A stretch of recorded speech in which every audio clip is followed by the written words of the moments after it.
Hello and welcome. Hello, everybody, and welcome to the studio where we listen to music and we give our thoughts. And if you know anybody who has some music that they'd like to get a separate set of ears on, tell them to come on over and we will have a listen. Currently, I have 13 songs, so we have room for 7 more. Let's go to FL Studio. Cool. I feel like my camera angle is a little low. I'm going to fix that. Look at that. Absolute perfection. Okay. Let's have a listen to what you guys have been doing this week. First up, we got Multifox, Take Me Up. All right, here we go. Let's see if we get taken up.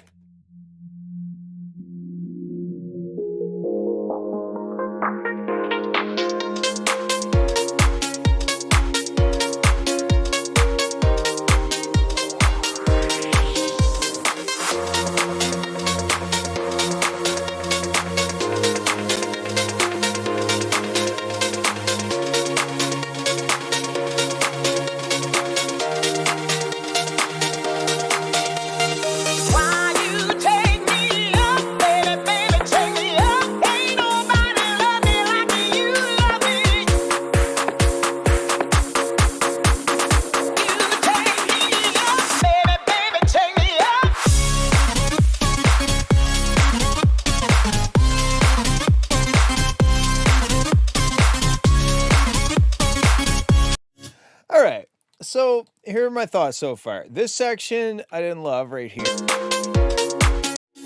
because I felt it was just a little too dry, cut and dry. And when I say dry, I don't mean dry like reverb. I just feel like there's like a piano sound and there's like a synthy sound and then there's top drums and a kick. When it got to this section,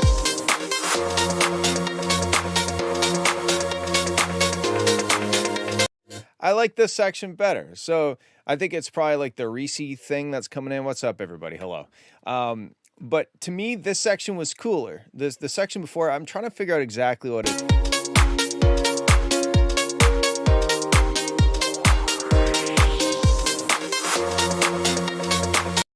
I think it's just like the piano is so dry and everything. Anyway, I like what it does here, but then once it starts building up, I'm into it. Why you take me? But then it kind of drops to like a different sounding key or something. So let's figure out what exactly is happening here. If we go and we open up something. So to me, it sounds like it's in F, right? Building up to it, it sounds like it's in the key of F minor. Baby, baby, take me up. Ain't nobody love me like you love me.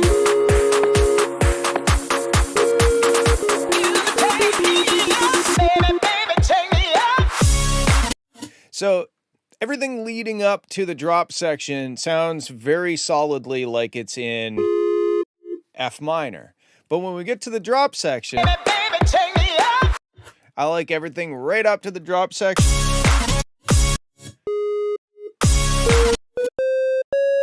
Now it's in C sharp. Now we're playing.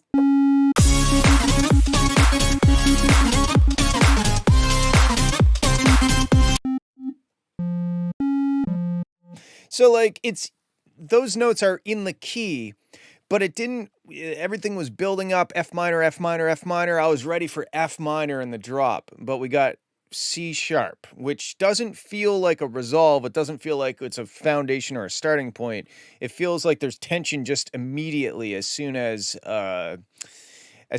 we get to the drop. It feels like tension. So I feel like you should probably not. I think you should probably like play an F when you drop. Let's see what it sounds like if we just. Baby, baby, take me up.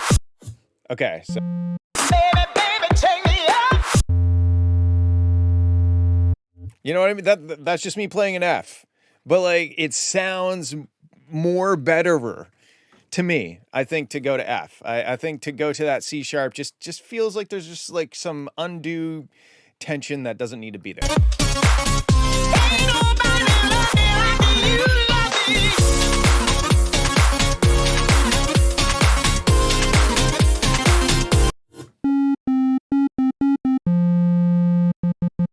See, it keeps wanting to go to the F. It just wants to go to the F, but it's never going to the F. It's staying. But it wants...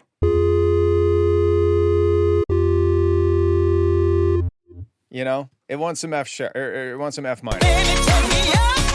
You take me up, baby, baby, take me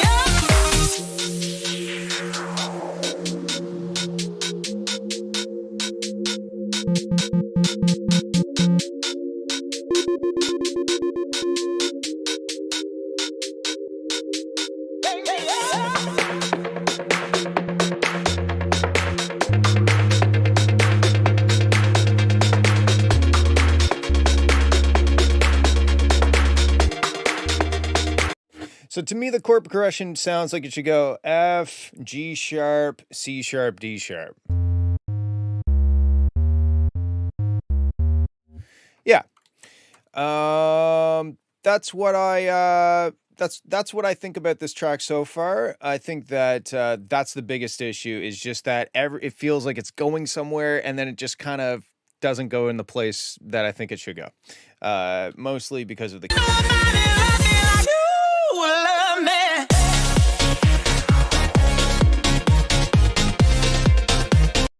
Same thing here. If it just dropped to D, sorry, F. Why am I saying D? I don't know.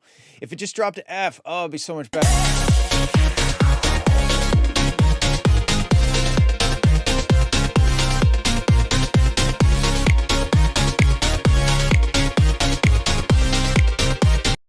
Now these finger snap sounds are kind of coming out of nowhere. They took me by surprise.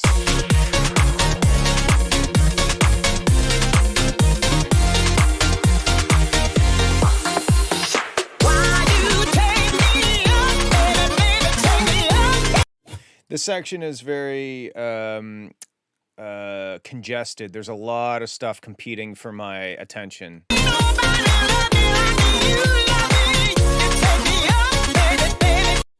Like, I think it's okay to do your C sharp C thing, but you gotta understand, you gotta use it in a spot where you want to build tension, you know, like maybe like right before the drop, or maybe if there's a B section to the drop or something. If you want to get away from the F and build some tension so that you can go back to the F, then going between the C and the C sharp does that. It builds tension, but I feel like the entire drop is just tension, and I don't think that's the way. So overall, I think before you really worry about like technical stuff, I would try to drop primarily with F. And then if you want to do like a chord progression, you could use the G sharp, the C sharp, or the D sharp, but like primarily it should drop in the F. Okay, let's just check out the very end.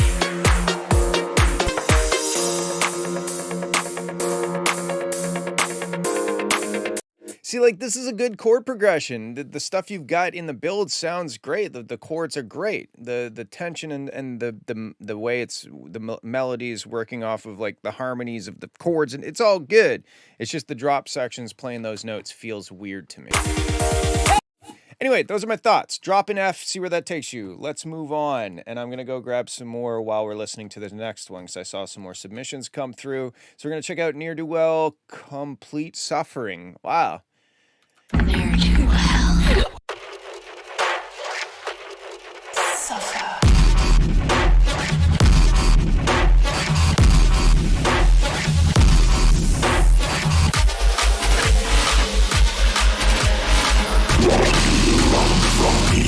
Suffering is to be embraced.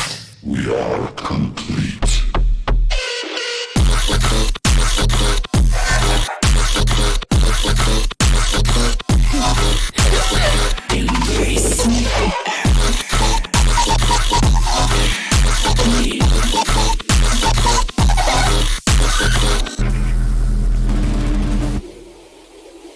I smell your video.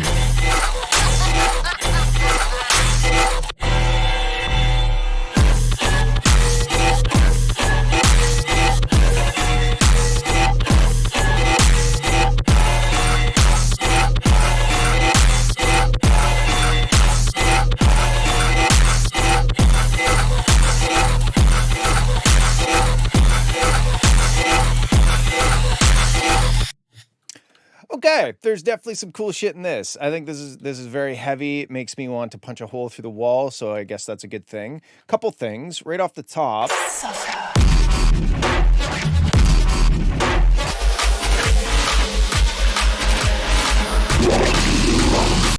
Yeah, okay, so from here to the drop, it just, the mix just kind of gets like messy. Like there's just a whole lot of stuff. I'm not really sure what I'm supposed to be focusing on sonically. It's mostly just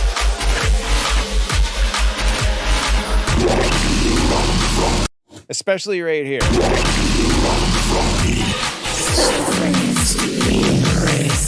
We are complete.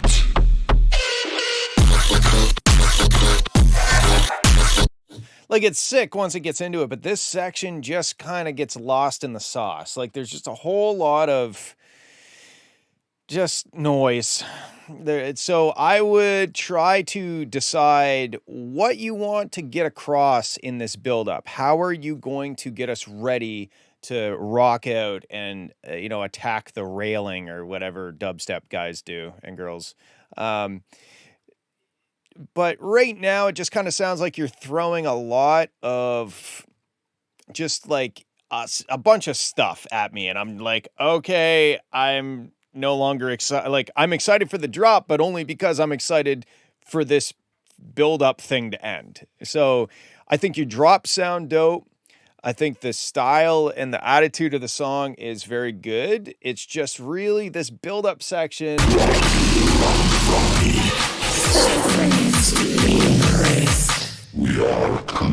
There's just some elements that are like really competing with each other in it, and everything's very loud. So I would rethink your build up to maybe like let the mix breathe a little bit before you hit us with like the full on dubstep.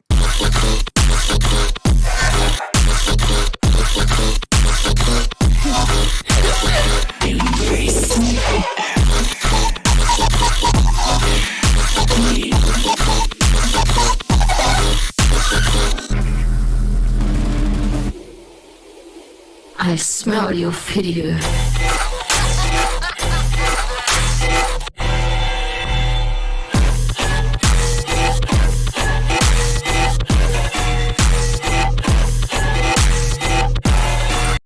Yeah, besides that, it's sick. I think another thing it needs is like maybe a hook element or like a small melody. It doesn't have to be super melodic. Obviously, this is more about like the head banging, the sound design, the filth, the heaviness. So it doesn't need to have like a big synth melody or lead, but at the same time, maybe even just like like just some like sound that is more identifiable or hooky to mix in there and to give it a bit more of an identity. Because right now it's like, oh damn, this is heavy and the sound design's cool.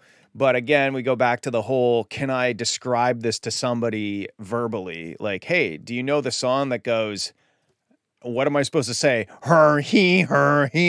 Like it's not that isn't good sounding stuff. It's just, how would you describe this to your friend if they'd never heard it, or if you wanted to see if they had ever heard it? I don't necessarily think there's anything in here that I could just be like if you take one of my songs, like hot, dun dun dun dun dun dun dun. Like you could kind of like, I'm not doing a very good job at explaining it, but if you had heard the song before, you'd probably know what I was talking about. I like to apply that test to everything I make, and I apply it to stuff that I'm critiquing because I think it's important. I think if a song has its own identity and character, you should be able to explain it verbally to somebody. And I don't think this would necessarily pass that test. So yeah, I mean, technically speaking, I think this build-up section's messy. Sonically, it hits. It's heavy. I like it. Just try to find some sort of little hook, something that's memorable, something that you can easily describe to somebody else verbally with your mouth. That's what I had to say. It's very cool though. Thank you for sending. Let's move on. Check out No Cult, I think is how I'm supposed to say that. Bloody Mary.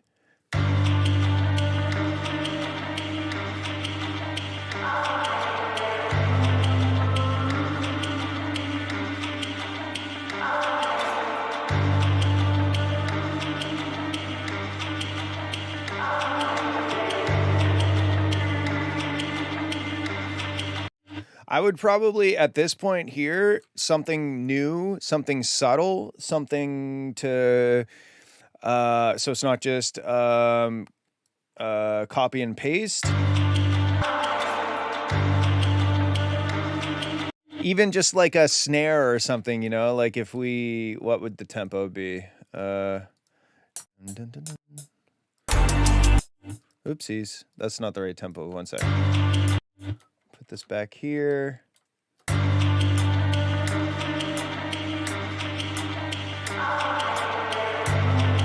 What? It is the right tempo. I just tapped it out of memory and I got it right. That's fucking crazy. So even just something like a little clap or something. I just used the word something way too many times. That's fine. Whatever. Who cares what the clap sounds like for this example, but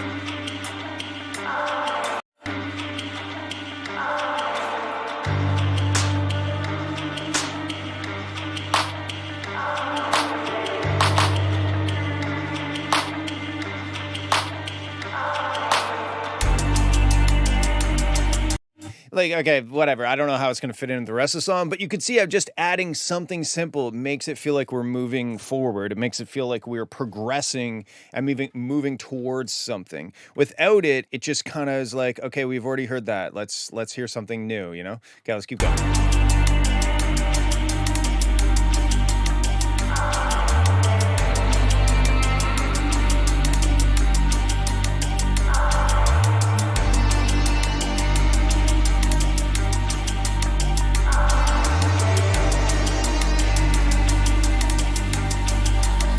I wanna hear you say my name. I wanna hear you say my name. I wanna hear you say my name. I wanna hear you say my name. I wanna hear you say my name. I wanna hear you say my name. I wanna hear you say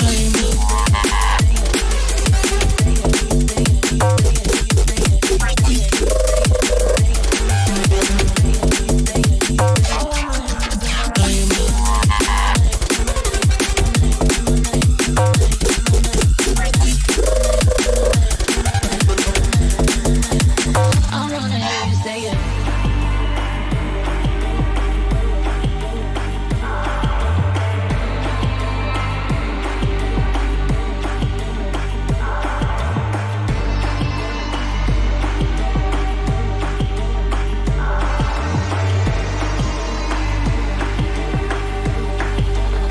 I wanna hear you say my name.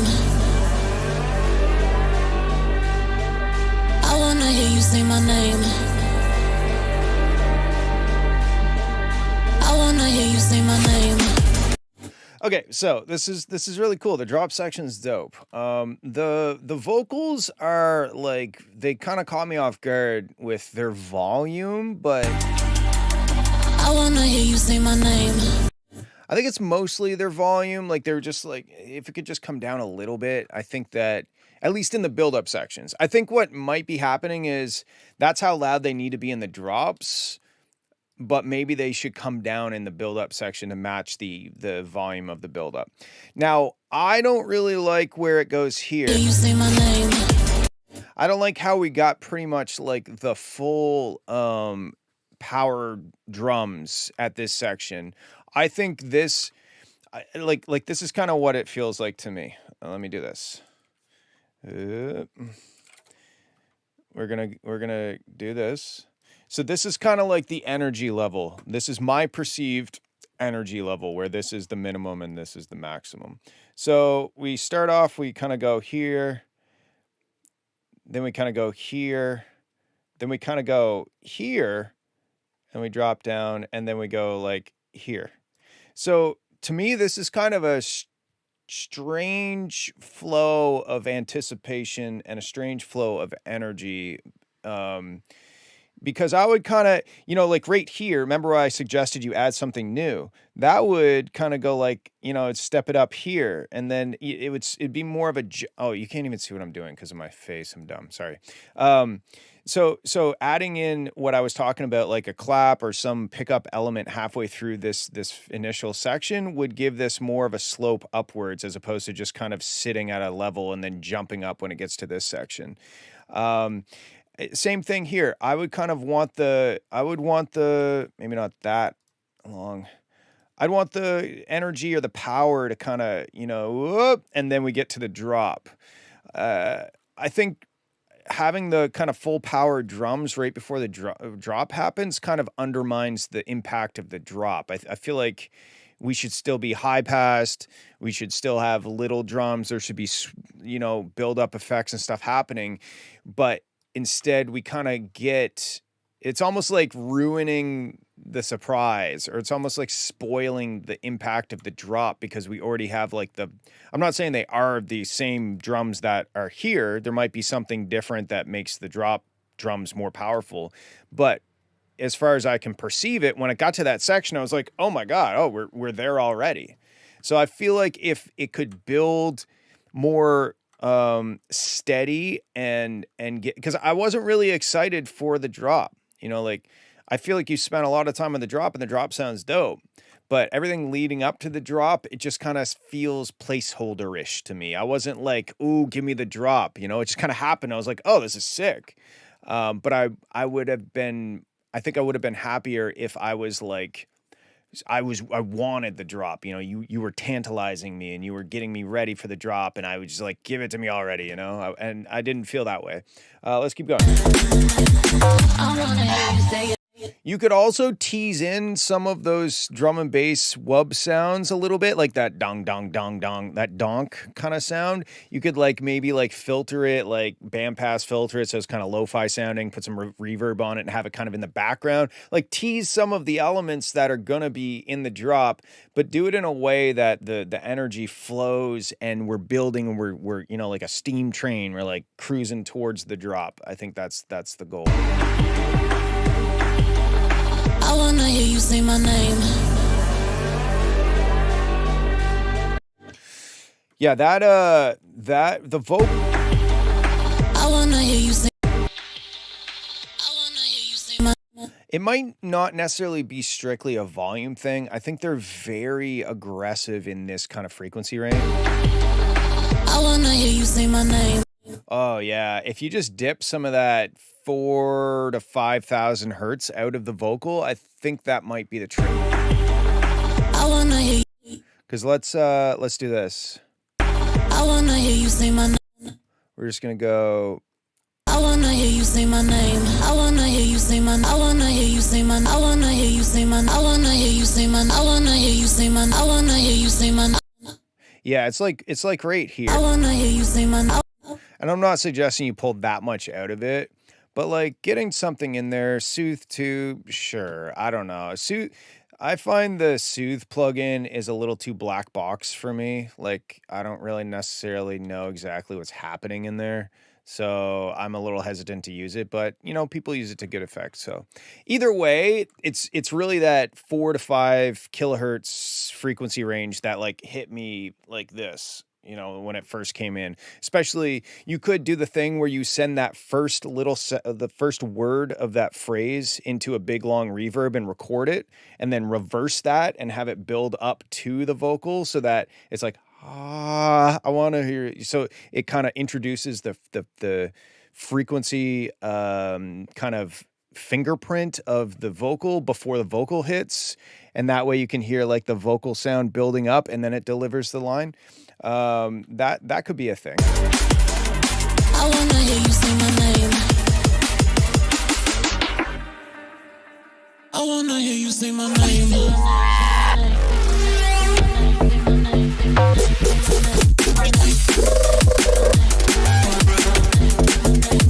I wanna hear you say my name.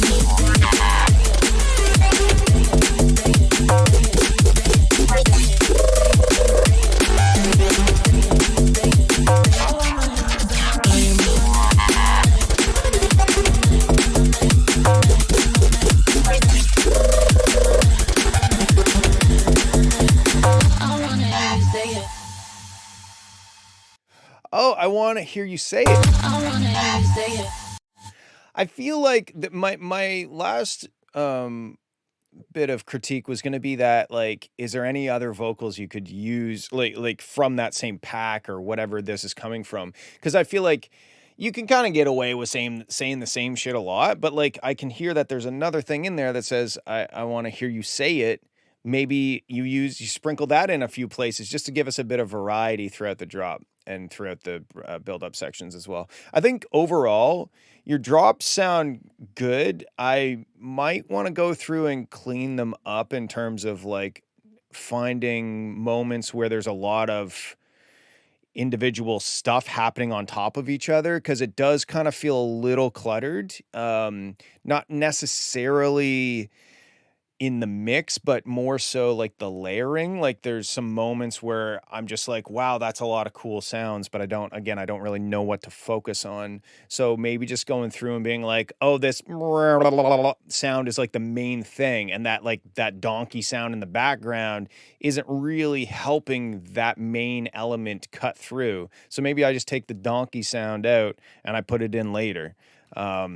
Anyway, those are some ideas. It's dope, though. It's a very cool track, and I hope that helps. All right, let's move on. Let's grab Tact Techno. I don't know what I'm doing again. All right, great. I never know what I'm doing in any aspect of my life. Let's go.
Okay, this is cool. I like what's going on in here. I feel like you kind of started off and it like was all in from the top, and it was all in the entire time, and we kind of have like white noise, we have like this wall of sound the entire time, and that doesn't give me the impression of like any sort of progression through the song, any sort of build up, any sort of I'm working towards something. They're smelling salts. They are very strong smelling ammonia crystals. Anyway, I felt like we went to energy level 100 initially, and we stayed there pretty much the entire time.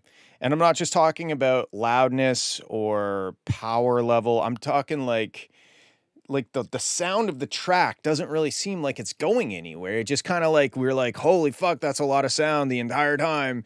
And that makes it feel stagnant. It also makes it feel like it's, the impactful parts, the parts that are supposed to hit hard aren't hitting as hard because the parts that came before it were hitting just as hard. There's no contrast, right?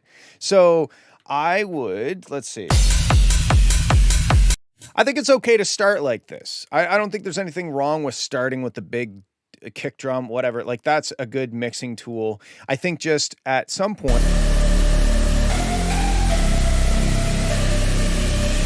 even that's fine. That's fine to drop like that.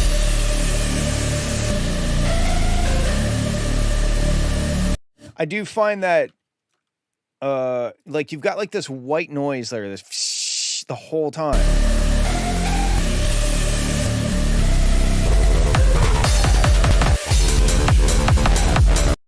So like you've got this, it's almost like why even have it at all? Because it just sounds like this track, if you think about it, listen to the track and think about you're listening to it through a broken amplifier that just has a bunch of white noise all of the time because of like a circuit problem.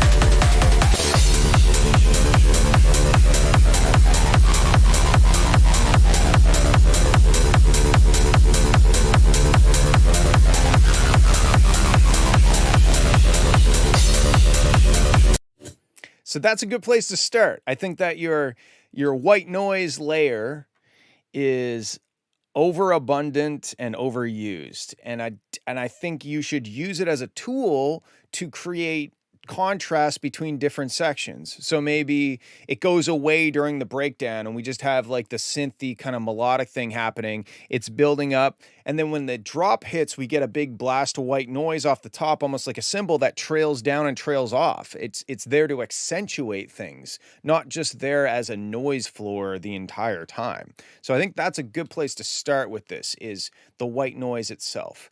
But you're gonna have to go further because again, there's not much dynamics in this, and I don't mean that in terms of loudness, because if you listen to a lot of techno, it's just all loud all the time, and that's fine. There's other things to modulate. You have other levers that you can pull and knobs to twist to give us the feeling of like progression. We want to feel like we are moving towards something, and then we get to something, and now we're enjoying the something, and then we're starting to get a little tired, so now take that something away and give us something new. And now build us back up and maybe drop back to the good old familiar drop we heard the first time, but now there's a ride cymbal or something different, you know, to justify its existence. And all of a sudden in our heads, we are acclimatized to the drop the first time. So when you just add a ride cymbal, we're like, oh my God, it's a ride cymbal. Like techno is so funny that way. Did you grab my track? Coder B5? Yeah, I think I got everybody except Audi. I'll grab that right now. Let's see, Coder B5, Coder. Yes, so, yeah, you had the great title, Yes Song. Anyway, so let's keep going.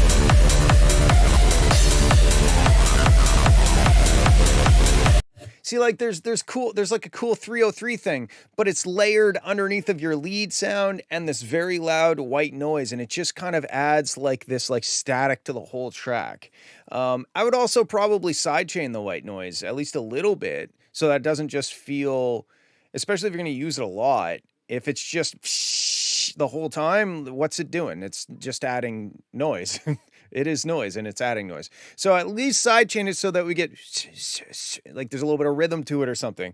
But for the most part, I think there's just too much stuff happening on top of each other, which I guess is a pretty common thing, especially for electronic music where it's very tempting to just keep adding cool things. But yeah, at a certain point, you kind of have to be like, no, this section's all about the 303 bass. Let's make sure that there can be other things there as long as they're there to support the 303 bass. And then the breakdown has these chords and this melodic, synthy, noisy synth thing happening. Cool, that's fine. So we have chords and a lead, and everything else should be there to enforce that and to augment it.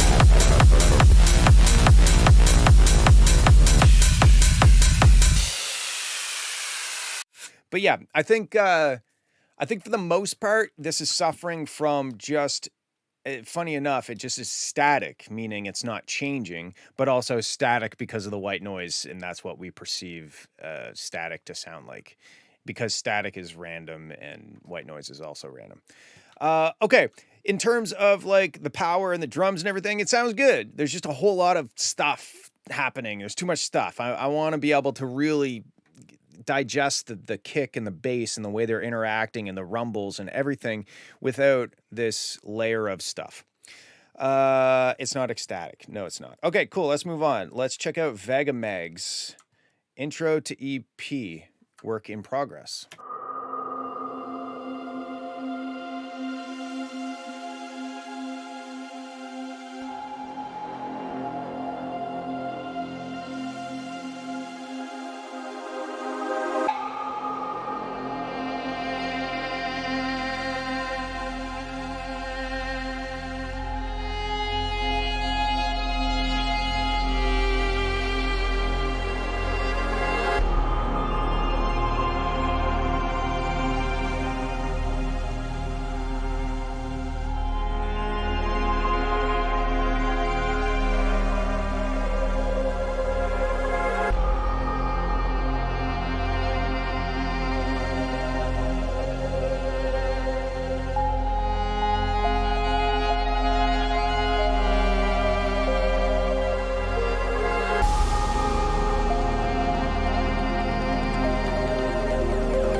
Okay, so I agree with Coder on this. I think that at some point, even just a light like or some sort of glitchy, it doesn't have to be super loud, but I feel like at some point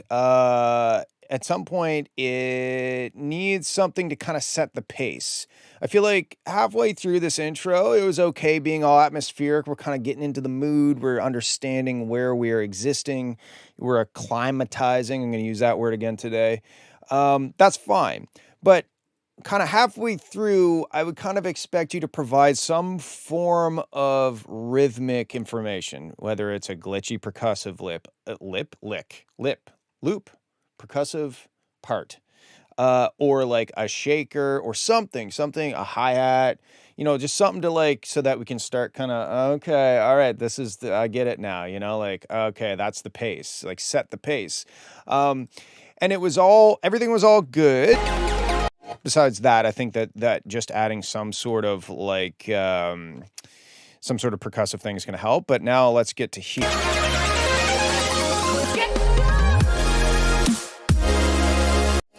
I feel like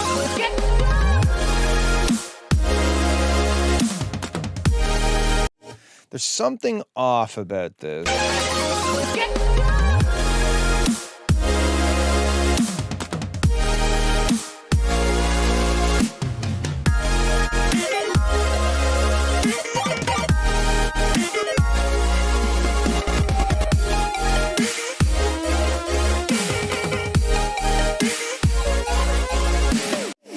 Yeah, I'm trying to get a little more specific about what it is about the drop that's not hitting me.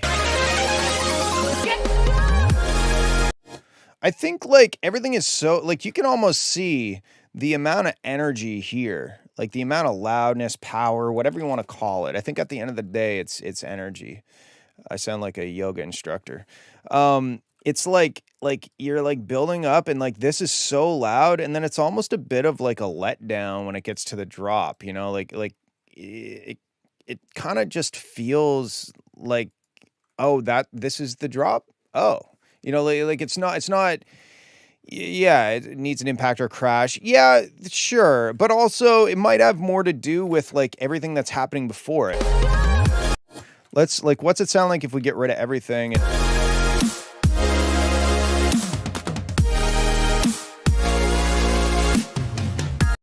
There's some moments like this right here. What happened to this snare? Why is it so dull? It kind of sounds like there's like a towel on top of the snare drum when he hits it. Compared to, not that, this. Right here, sorry, can't find things.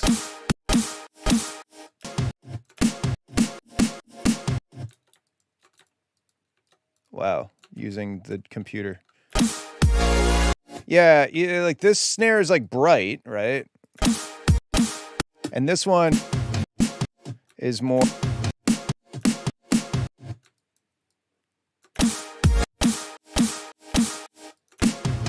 Yeah, different snare.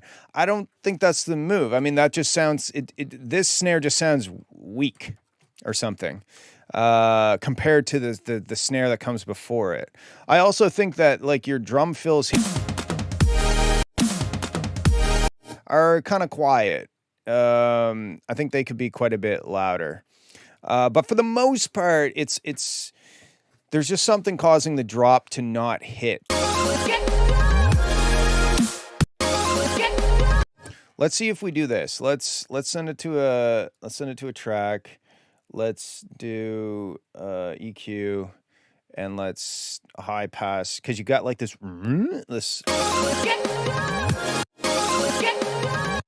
and then I'll just modulate this EQ off when the drop hits. So we go like this, and this is obviously not going to work perfect, but I mean, I think it's better. So let's listen to it here.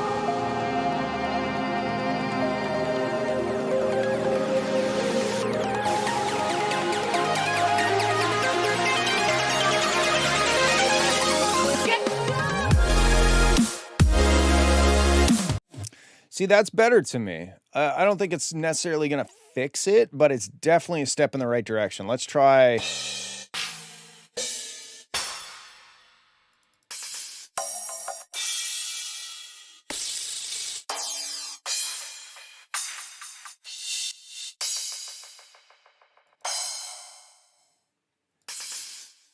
Let's try none of those. Sure, whatever. Sure.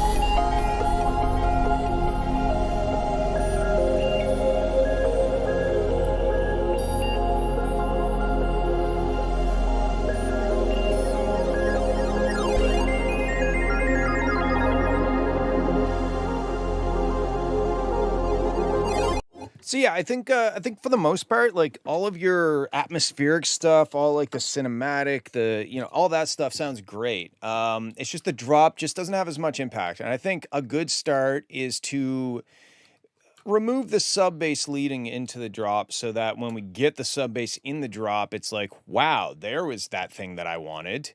And then having crash cymbals is probably going to help. I probably, if you're going to have a snare, have it like the big snare. Hey, Will, yeah, I'm running out of money. So I need your 39 cents of AdSense, please. And thank you. Anyway, yeah, I think that's going to help a lot. And then also my last thing is,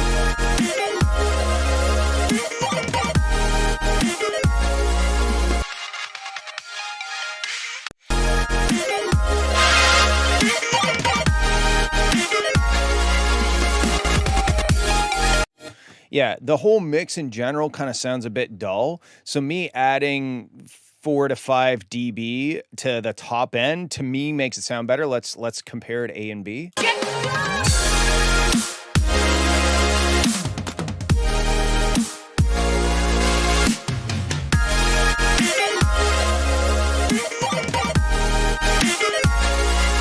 Yeah. The chorus is compressing the synth. High end was just too dull. Yeah. So I think I don't really know what the chorus is compressing the synth. I'm not really sure what that means, but I do think that the mix, generally speaking, is too dull. Okay. So that's what I got for that one. Thank you for sending. Let's move on to Yes Song, one of the best titles I've seen yet. Okay, here we go. Sorry to be annoying, but I think I'm not in the queue. What is your song called? Lucky Socks? Lucky Socks. Oh, yeah, it looks like I did miss it. Sorry. Okay, let's drop that one in too. So we're at 21 songs. So that's it for the submissions for today. All right, delete. Okay, there we go. You're in there now. All right, let's check out Yes Song. Here we go.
So this is cool. Melodically, musically, this is dope. I think there's some elements that are causing the whole track to sound dull. And when I just kind of boosted the very top end of the track, to me it sounded better, but there were some elements that now were too bright. I think it's maybe the choppy vocal thing. Let's try this again.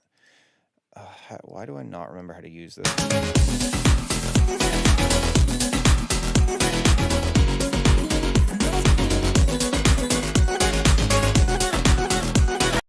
Another thing I would say is like, so we got the choppy vocal thing.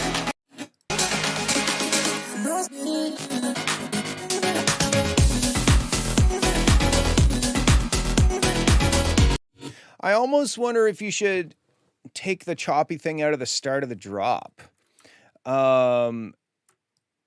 Because to me, I'm not a big fan of this fake out thing that happens here either. To me, you've taken what could have been an impactful start to a drop and you've kind of smeared it over time. You've taken all like the elements that could all, you know, like all drop at the same time, provide this big impact moment, and you've spread them out a little bit with the fake out. The fact that you got the choppy vocal before the drop and during the little break before the drop and then in the drop as well, that also kind of spreads the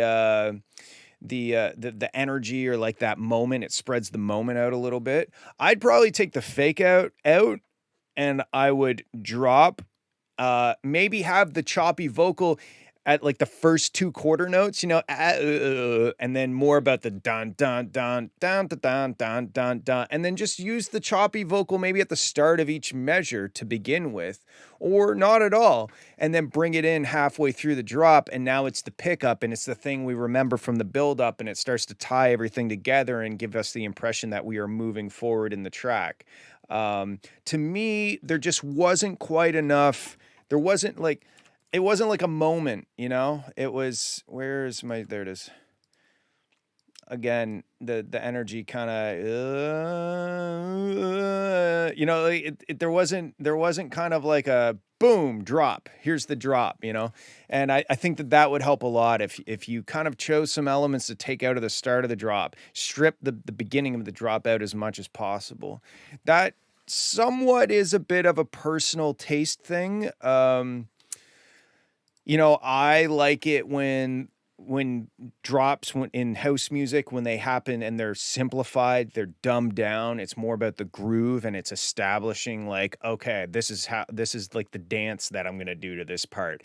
And then you can start to ramp in the complexity after all of us dumb audience members understand what the drop is. Then you can start sprinkling in the more complicated stuff. But I typically like it simple when it drops, and then for the complexity to build up, and the complexity is also helping the energy ramp up throughout the drop and gets us to kind of a breaking point where you break down, and that's where we're at now. So let's keep listening.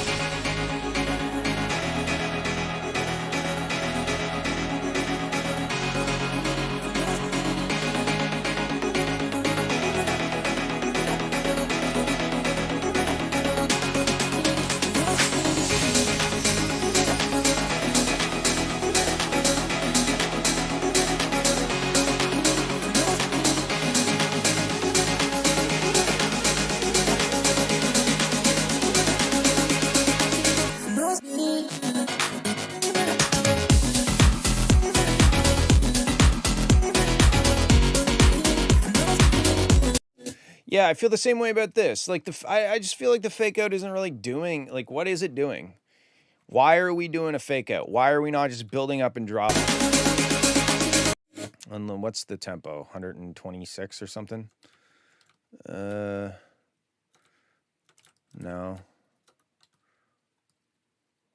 120? 120? Damn, old school. Okay, let's see what happens if we do this.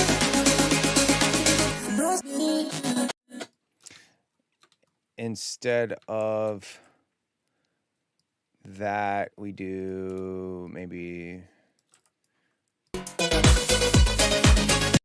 No, let's do it this way. So 1, 2, 3. Let's do this. What's it sound like without? I just want to see what it sounds like without the fake out.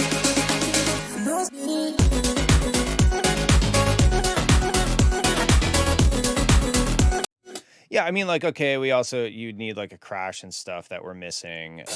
Sure, I'll just pick a random crash here and do this. All right, let's try this.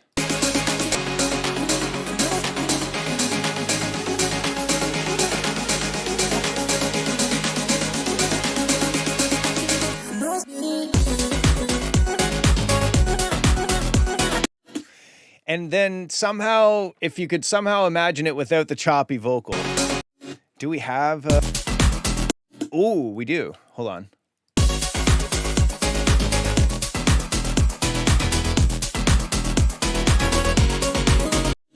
What's it sound like without the vocal initially?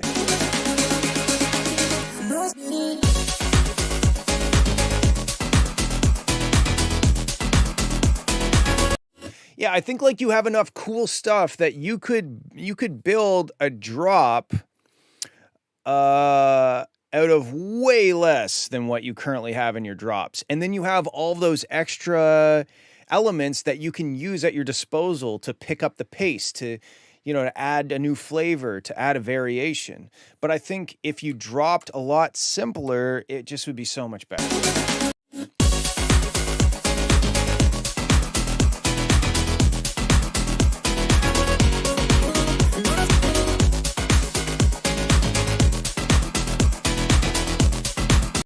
So if we do that, and then we do this, and we cut that.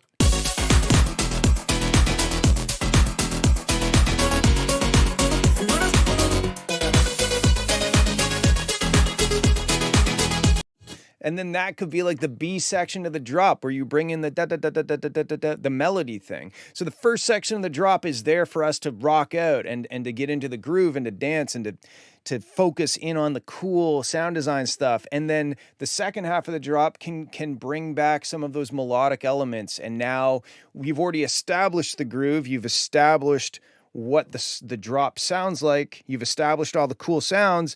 Now you can put stuff on top of that, and our brains don't have to figure out all the stuff that we've already figured out listening to the first half. It's already in there. We understand it. Now we can focus.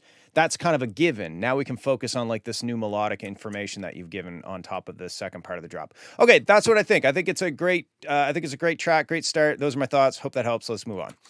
Okay, best amp song yet. Okay, it looks very short, but we will not give it a hard time about that. Hey guys, it's me. It's a free download, so I hope you check it out.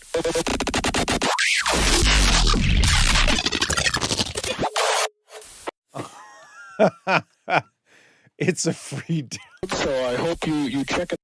So it's a free download, so I hope you check it out. I mean, I enjoyed it.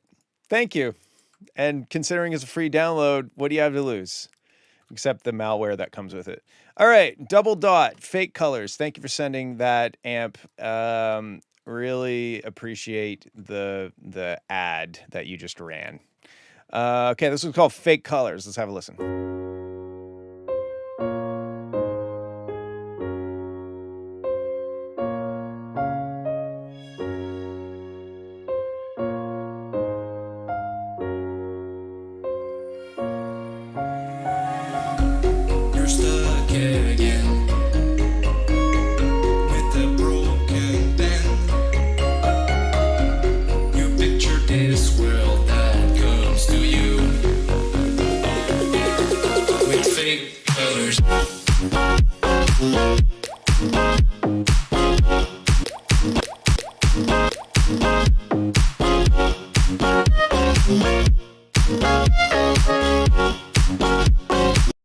Okay, so I dig the direction so far.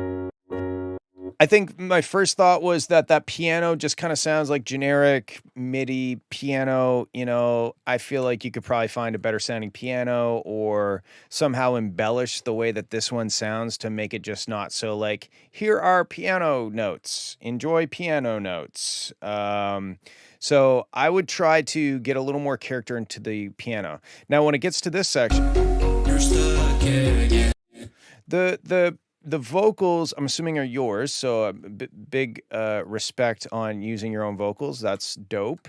They're not they're mixed in a way that would lead me to believe that you are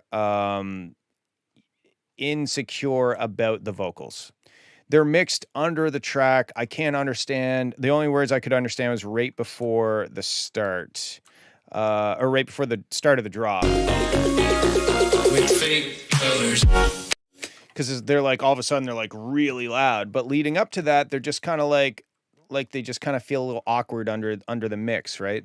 So I would do a few things. I think that I don't think you necessarily have a lot of compression on these vocals, which makes it hard to mix because it's kind of a moving target when every word is a little bit different in volume and some words are very different in volume. That's hard to mix like that. That's kind of the whole point of I wonder if I can draw this in paint. That makes sense.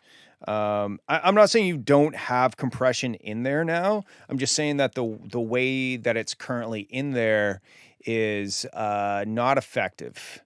So if you think about it, let me make this bigger. That's what she said. Okay, sure.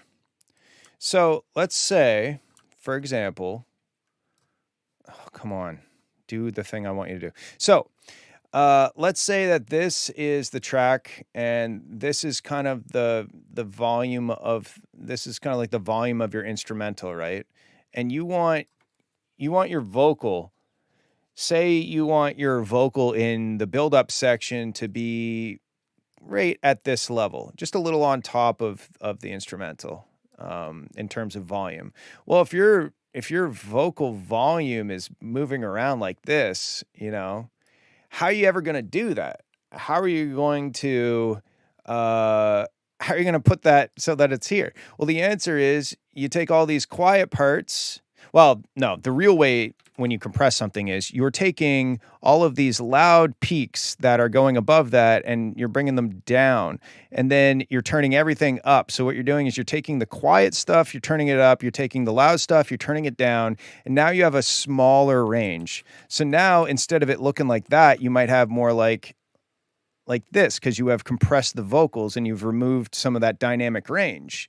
So now you can more easily mix it where you want. Whereas if you don't have that compression, especially if the track itself is compressed, as you can see by my expert drawing here. What's up, dude? Sorry, we are filled for today. I do 20 per day, and I do it every Friday at 5 p.m. Atlantic Standard Time. You can go on the Discord, and you can get feedback throughout the week as well. But I do the stream every Friday, and I take the first 20 submissions. In this case, I did 21. Anyway, so you can see that the track itself is very compressed. So if your vocals were also very compressed, it would be much easier to place them where you want them, as opposed to like, I kind of have to make compromises because like this one word is really loud and these three words are really quiet. Like how the hell are you ever going to fit that? Anyway, that's the whole point of compressing stuff. That's at least one of the main reasons why you would compress vocals to begin with, so that you can more accurately and easily place them in the mix where you want them, and they will be consistently in that spot. So, blah, blah, blah. That was a big monologue. I think your vocals, I would keep working at them. You have a good sounding voice. I don't think that this performance was particularly amazing. I think that with more practice and more discipline and maybe more takes and comping, where you take numerous takes and you pick the best lines from each take and you create this great compilation of all your best work and you put it in, I think that's going to work well. But from the technical standpoint, the vocals are not compressed enough and not loud enough, except right before the drop where they become too loud. With fake colors. Now, in the drop section, I like the chord progression. I like the sound of the drop. It's cool. It's kind of like it's wholesome, you know, it's got this wholesome vibe to it. But I do find that let's see, it feels kind of, oh, I guess I had this. Whoopsies. Wow. I accidentally boosted your high end, but it actually helped.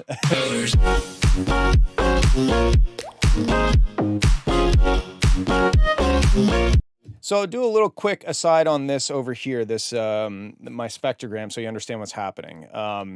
Let me store this in memory.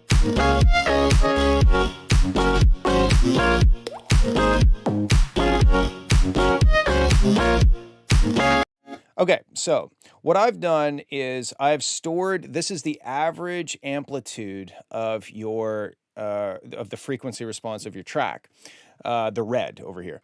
So what I've done is, you can see I've added, oh wait, you can't actually see that. Let me move this up. So this slope, that means that I've taken this whole graph and I've shifted it up 3 dB per octave. So you can see if I go back and play it.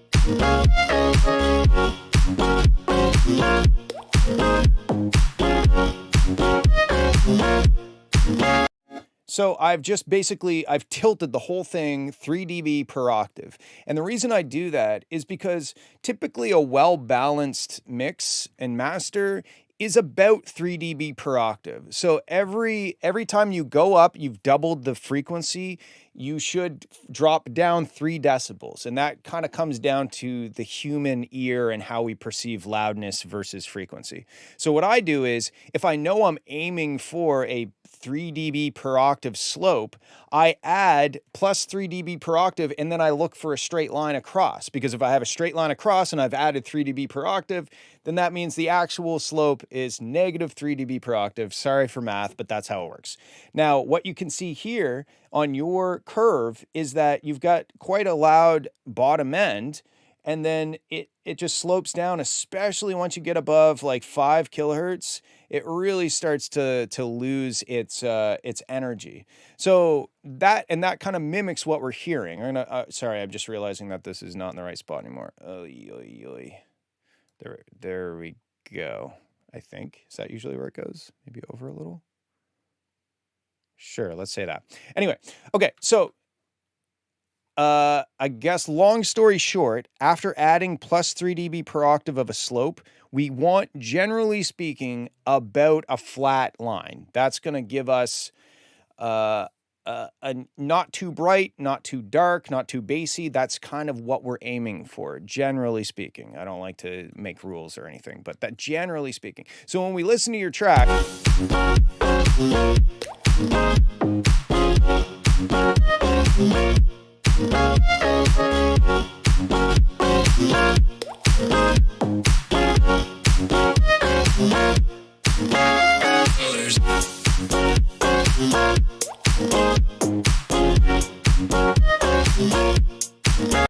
I kind of overdid it on that. So like there's a lot of top end missing. Now, I wouldn't suggest you go and just boost it in your master. There's way better ways of doing that. And usually the way you would do it is you would each element in your mix, you would try to figure out, okay, this element adds nice brightness. I like the synth has some nice top end to it. So let's accentuate that top end in that element. That will provide some brightness to the mix, and do it in a strategic way that you're not just boosting everything. You're not just boosting the highs of everything.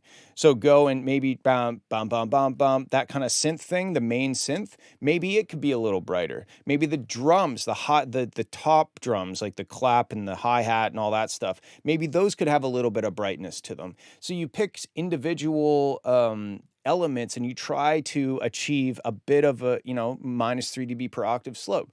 And then obviously after everything, if everything sounded pretty balanced, but the whole track just needs a slight boost, then that's where the mastering comes in. You add some high end in the mastering. Maybe you do some multi-band compression. Anyway, long story short, the track in general is a bit dull, meaning the top end is not very bright and it doesn't have a whole lot of airiness or like life in the top end.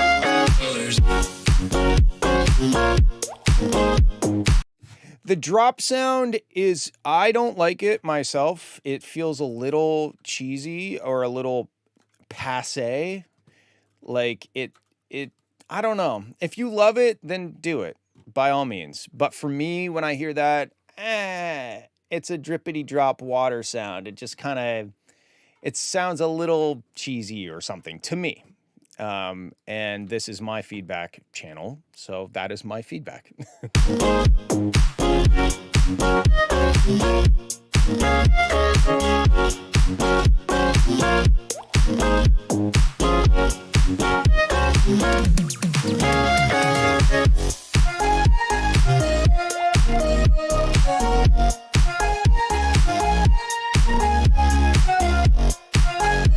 But like melodically and like musically, this is great. This has a lot of potential, and I really like it. I think it's just being held back by the vocal performance, the vocal processing, and just kind of general mix things, causing it to have a bit of dullness to it.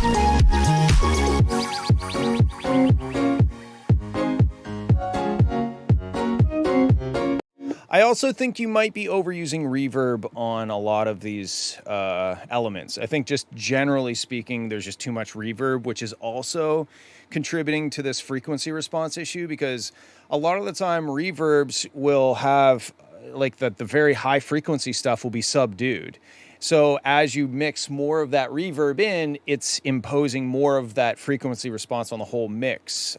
So maybe just dry out some elements a little bit in terms of reverb.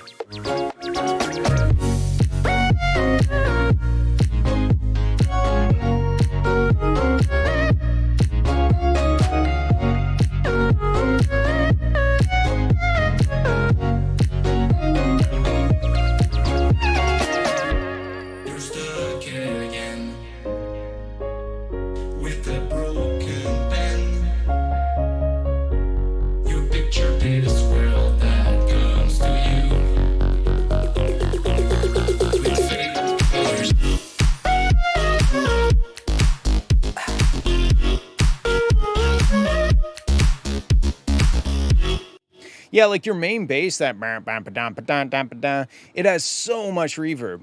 I want you to do me a favor. I want you to, when you work on this next, I want you to load up every single reverb you have and turn it off and listen to the song with no reverb at all. Turn off all the reverb, 100% dry, listen to the track. And then I think the proper amount of reverb is probably like 25% of the way to how much you have now. So if this is how much you have now and this is none, I think the proper amount is like this, like 25% up from there. Yeah, the main bass sound, like listen right here. Nah, nah.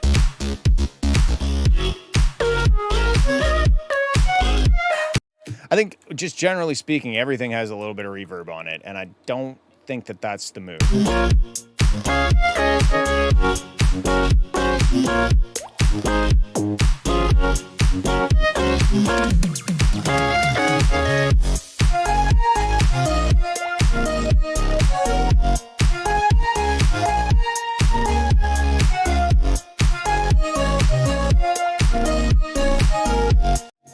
It's like melodically, musically, it's super good though. It's really, really good. It's just some of these mixing issues that I think is going to really take it up another notch. But very cool. The whole track to, I don't really like the idea of reverb on the whole track, to be honest. It's scary to me to think about putting reverb on an entire track. I like to have more control than that. I think to glue everything together is more of the dynamics side of things, like more of like compression, limiting, that sort of stuff. You know, that's how you glue stuff together in the master bus. I would probably never recommend putting reverb just on the master bus altogether, unless you're going for some sort of like interesting concept piece where it's like not a pop track, it's you know, ambient or something. Maybe there's a reason to do it there. But when you have kicks and stuff, like yeah, I think it's sus as well. I think for the most part, like you wouldn't put the same style of reverb on a kick drum as you would on your vocals. So why would you put one reverb on everything when each thing kind of requires its own style of reverb? That's what I think. Anyway, let's move on. Thank you for sending. That was a whole bunch of just fucking random thoughts. I hope it helps. Let's check out Drop Pop Soup. I'm cooking up some soup, boys!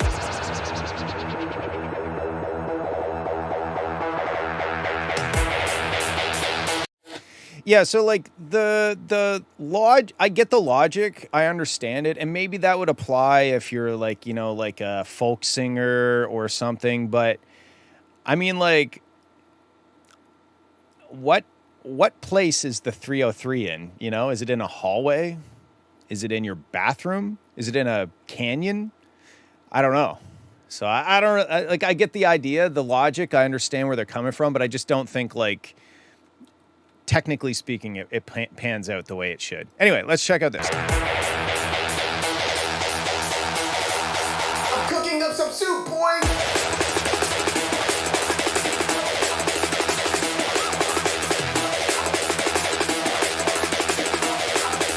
Cooking up some soup, boy!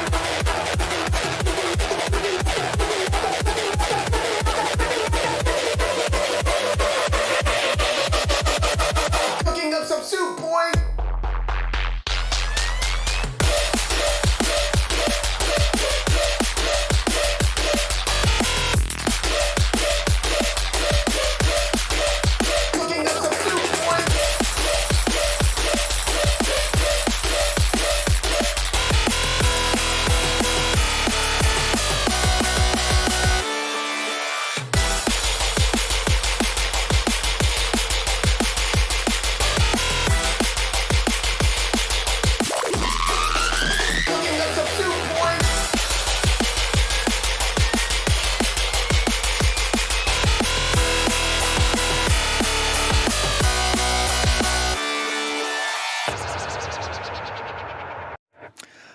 Okay, so this is cool. I love how Drop Pop is in his silly era. I don't like fake outs, but we already went over that, so whatever. I think, like, the biggest issue I'm having is that if we got rid of the sub, so let's just go and do this. Oh, shit. The wrong one. Hold on. Okay, let's... Why do I keep doing the same thing? Click on the band that I want. There we go. If we mute the sub, there's really not much, and I feel like this is maybe something I say a lot to you, because I think your style is that kind of like, what's the term? It's not rhythm. Like, what's that sound? It's like very atonal. It doesn't have neatly divided harmonics. It's very screechy and squelchy. But if I take out the sub,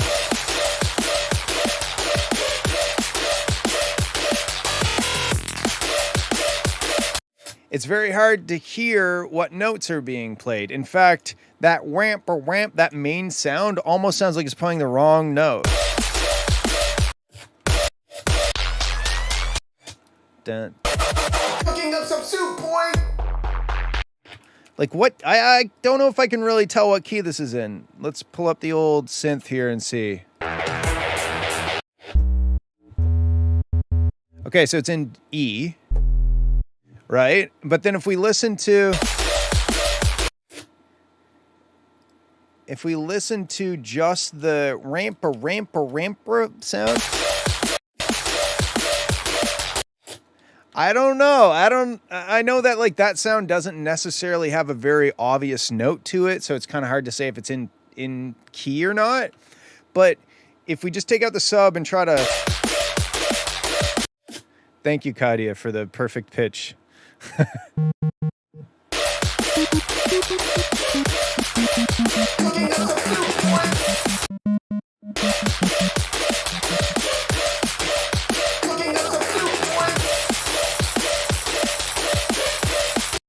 Yeah, that's the I have a keyboard in front of me. Yeah, me too.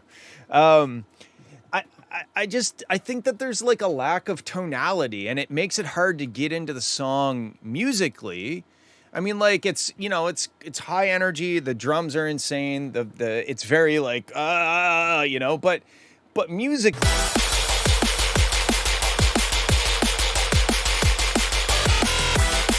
Like we do have da-na-na, like that's cool.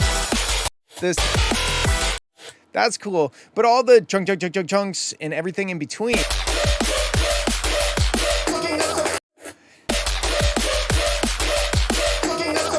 There's also kind of like a happening here. Meow meow meow meow meow meow meow meow. There's like a meow meow meow meow meow meow. I don't know. It's just like the drop is just kind of like noise. It's just kind of noisy or something. It doesn't have enough tonality. Like I get it. Dun dun dun dun dun. Like that's kind of like the melody, but it doesn't necessarily come across that well. And then you're meow meow meow meow meow meow meow in the background. I don't think it's really doing anything to help the track. It's just kind of cluttering the mix up with more gow gow gow gow gow gow gow.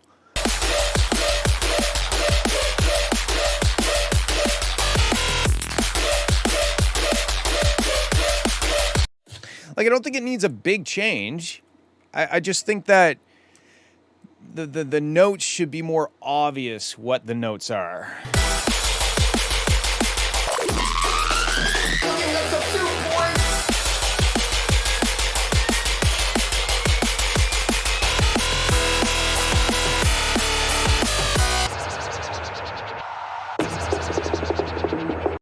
Okay. Here is I think a rule, and I hate rules, but I think this is a rule that is correct. Yes, unfortunately, we're all filled up for today, but next week, every Friday. Okay, here's one of the only rules that I will stand by. You don't have the same easily identifiable effects sound twice in a row.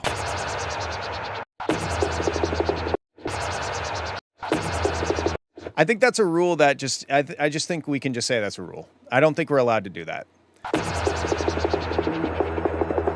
Also, let's maybe just get rid of this section altogether, because what's the point? Why not? Because when I hear that, all I can do is picture the fucking sound. It kicks me out of the song. It's like it's almost like why? Oh my God, I'm on stretch mode. It's almost like if you're watching a movie and you can like see the camera person in like a reflection. Like it's no longer about what's supposed to be conveyed. It's now about, oh, he used that same sound twice. Oh, there's that wee sound. Like it draws too much attention to it. What's wrong with That's funny. I don't even know why you have that section there. Let's just see what happens like this.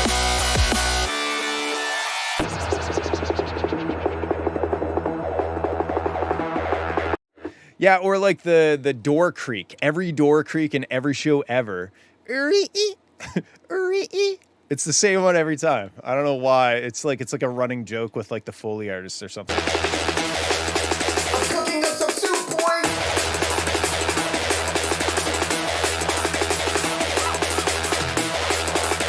Like I love this part. I love the 303 part. Like that's cool. It's fucking fast. It's aggressive. Cooking up some soup, boy.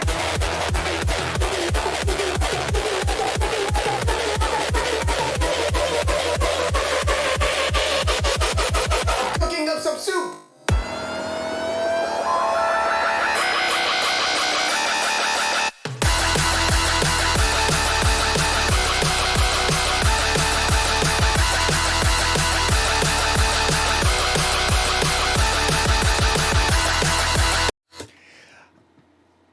I don't really like this last drop. I like the idea of this track. I like the vocal. I like the 303. I like the vibe of the drops, but I don't really like the drops. To me, they just kind of sound like aggressive noise. And maybe I sound like a boomer talking about all electronic music.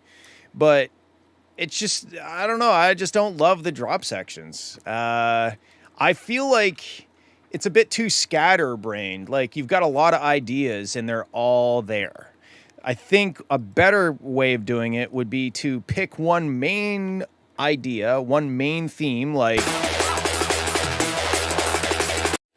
and build the song around that as the main theme. And that doesn't mean to just keep, I'm not suggesting you just keep going with the 303, but like, I don't know, the track just doesn't, it just feels like there's just a bunch of cool sounds put together. And in that way, it seems scatterbrained to me, like there's no clear theme. I don't know if that makes any sense. And I'm sorry if that's not very good feedback, but that is my feedback. I think that picking a theme and trying to build the track in a way that it remains in that ballpark of like the theme, like the down, that's cool.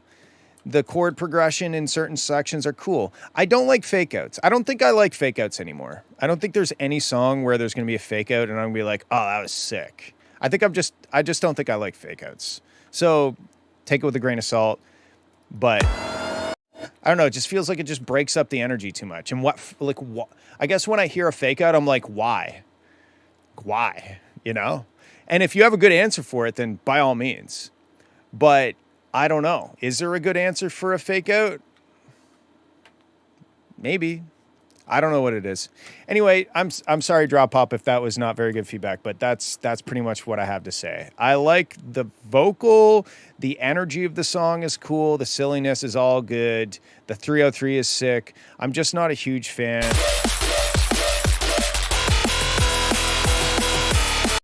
Because Crank Dad doesn't. What a reason. I'm not saying that like it couldn't with some tweaks it couldn't be much better, but to me there's just not a whole lot of tonality and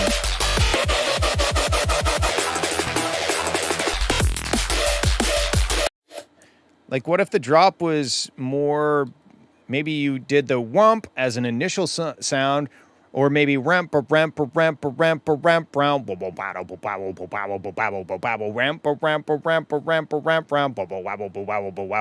you know, like use some of the 303 in the drop or something, you know, something like that. Yeah, anyway, blah blah blah. I'm beating off a dead horse. Let's move on. Thank you for sending. Let's check out Felix Archive. Felix Archive? Writing number 1. Do I qualify? Will I die? Why?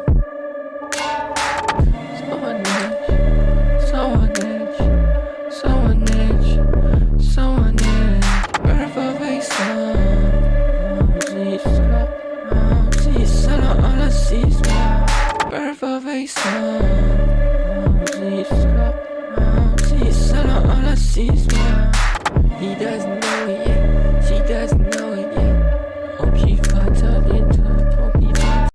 Okay, so right off the bat, now I know that this is just kind of like an idea, but it doesn't really go anywhere. It kind of just is like, again, the energy graph here. It just kind of goes. I haven't listened to this part yet, so we won't say that, but yeah, I mean, like the beat is kind of cool. It's got kind of a, you know, industrial kind of vibe to it. It's a cool vibe. It's a cool start. The vocals are mixed really low, and I can't understand a single word. Even that.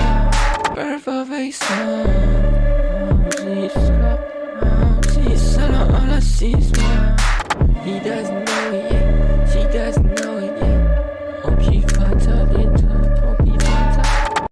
I would probably like compress those vocals because of what I was talking about earlier on, where it's hard to place them. There's some lines where they cut through okay, but there's a lot of lines where it's just kind of mumbling underneath the beat.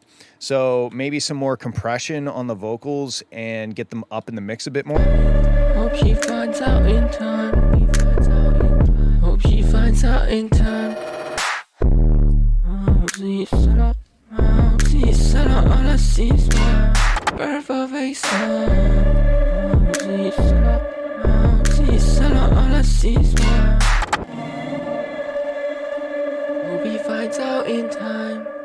like everything you have here is cool. It's all cool, but it's not a song. It's not an arrangement. It's just kind of like, it's a cool beat, cool vocal. Now you got to write a song. So I would recommend maybe going and taking a track that you love that's in this style, using their arrangement as maybe like a template or to give you some inspiration. But you got to make this into a song. You got to stop working on this that's here now, and you need to flush it out in terms of the idea. Where's it going to start? How's it going to build up? What's going to happen when it drops? How long am I going to drop for? What's going to happen when it breaks down? How am I going to build up? What am I going to do in the second drop that's a little different from the first drop? Like, these are the questions you should be asking, not necessarily like, does the snare need more 2500 hertz? So in terms of the technical aspect, the only real feedback I'm going to give you is that the vocals should probably be compressed more and up in the mix more. But at this point, what you need to do is write the fucking song. That's it. No big deal, right? Anyway, that's pretty much it. I mean, like, it's sick. It's got a lot of style. You're off to a good start, but it's basically a start. I would be careful with how often you use the like the atmospheric thing. Be very, choose the spots where you want to use it, and maybe build up and have the drop super simple with your sparse drums and big 808 hit, and have like the vocals drive it or something. But these are questions you gotta answer. You gotta write the song. So far, you're off to a great start. The end. Thank you for sending. Let's check out Freeze UK Bassline. New mix. Nice. Didn't send in the old mix.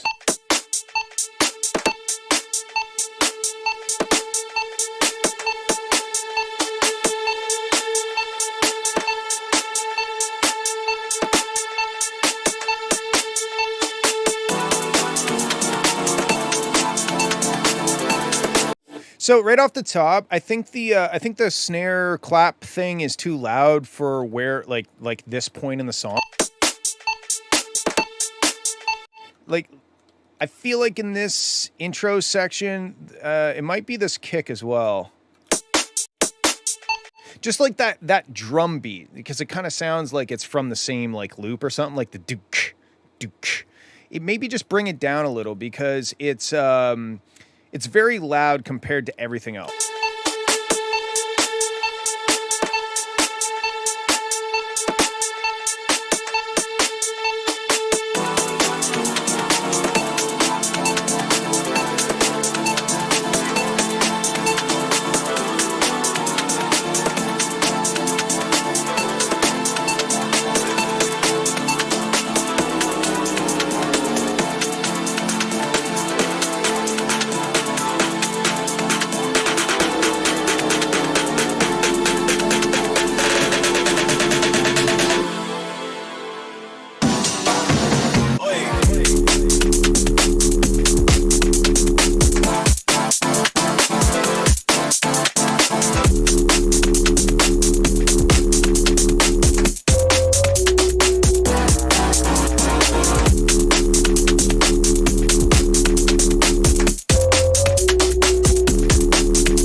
So, okay, this is cool. I like this one.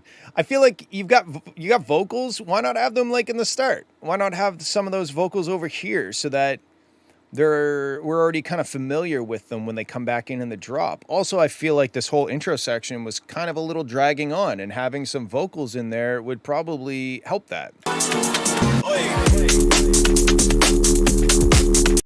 I'm also torn on this kick drum pattern. It's very odd. And that kind of makes me like it, but at the same time, it's kind of confusing.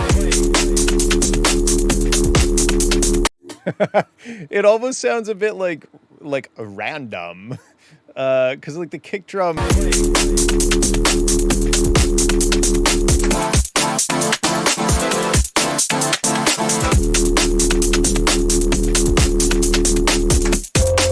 Because like, okay, there are kick drums happening, but not the kick drum. There's like high pass kick drums that are in like a drum loop or something, but they're not punching. They're not hitting me because they're high pass.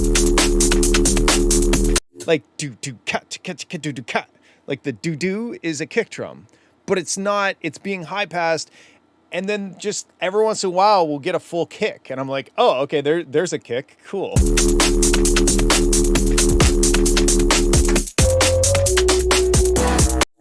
So I'm not really sure. I kind of like it because it's weird and different, but at the same time, I don't know if the kick drum pattern should be the thing that's cool and different. I don't know, maybe. Just take it with a grain of salt. If you were kind of wondering what people thought about it, that's what I think. That's what this person thinks about it. The bass line, everything sounds dope. That sounds sick. The have to stew. You don't have to do 4 to the floor. It's just kind of like, I feel like I'm trying to like decrypt a secret message. Like, when is the kick drum gonna hit? You know, I feel like I have to like solve this cryptographic problem in order to know when the kick drum is gonna hit. There's a lot of real estate between that and 4 to the floor that you could investigate. Anyway, whatever. This sound right here. Those chords are like super, super loud. I'd probably bring them down a little bit.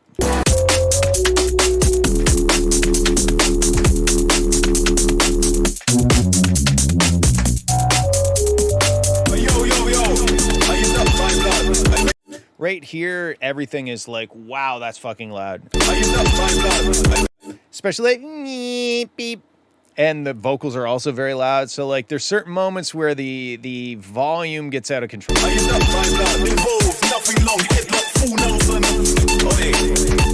But like you've got a lot of cool stuff to work with. I'm worried about you though, because you've been working on this for a while, and I'm wondering if you are working yourself into a circle of death. And I don't really know how to necessarily recommend you get out of that cycle. It feels to me like you are just, it's almost like you want to polish your car, but now you're down to the metal. So what do you do now?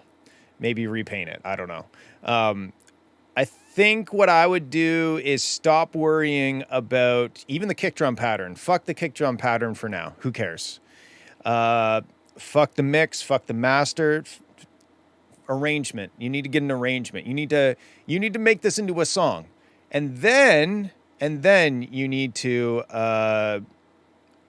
go back and maybe fix the kick drum pattern or adjust the mix. But I think right now your main objective would be to figure out your arrangement. Came to mix again since I want to you check the first version. The arrangement is the same. Yeah. Yeah, and that's kind of my point. You know, like you need to make it a song and then go and fix it, you know? Kind of blah, blah, blah. Just get something shit, even if there's a full section of just like kick drum pattern.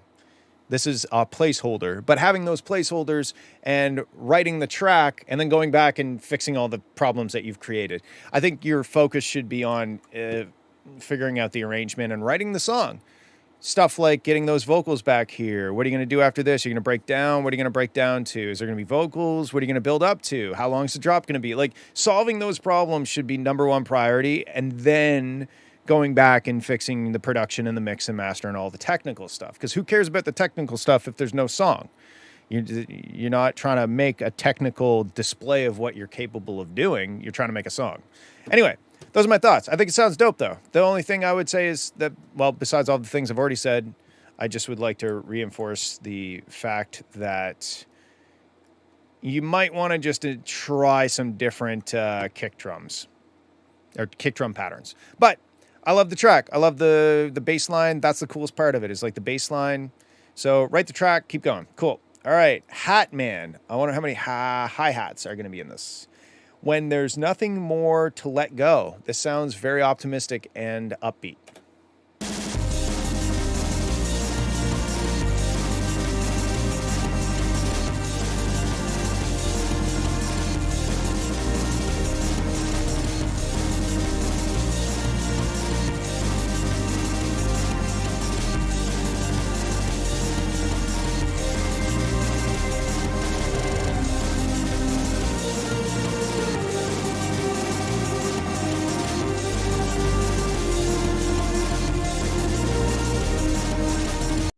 This is an interesting genre or style. Home de Chapeau Man. I do agree that the chord progression feels a bit random. I was having a hard time like following along.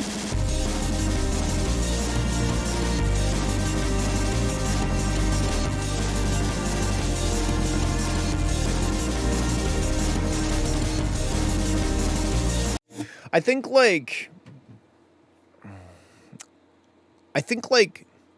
the bass line is maybe contributing to the random feeling of the chord progression, because the bass line is like ADHD. The bass is just running all around, and yes, it sounds like it's hitting like the root notes of the chords that are being played, but there's also a whole lot more stuff happening. There's a whole lot of notes. There's a lot of notes. There's too many notes, I think. And it makes the chord progression hard to follow because, you know, it's like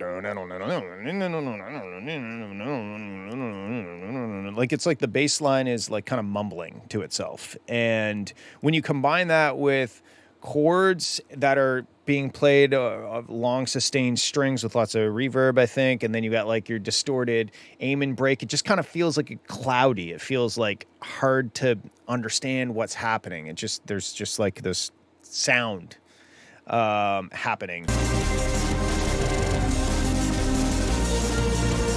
That's why initially when I went in here and I went like this, I wanted to hear it kind of without the bass line.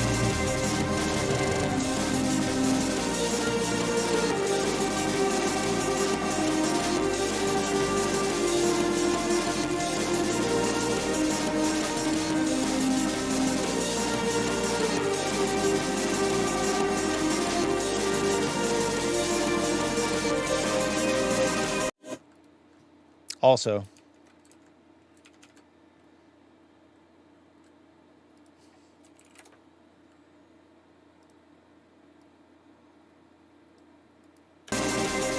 this is going to hurt me more than it hurts you. Let's keep going.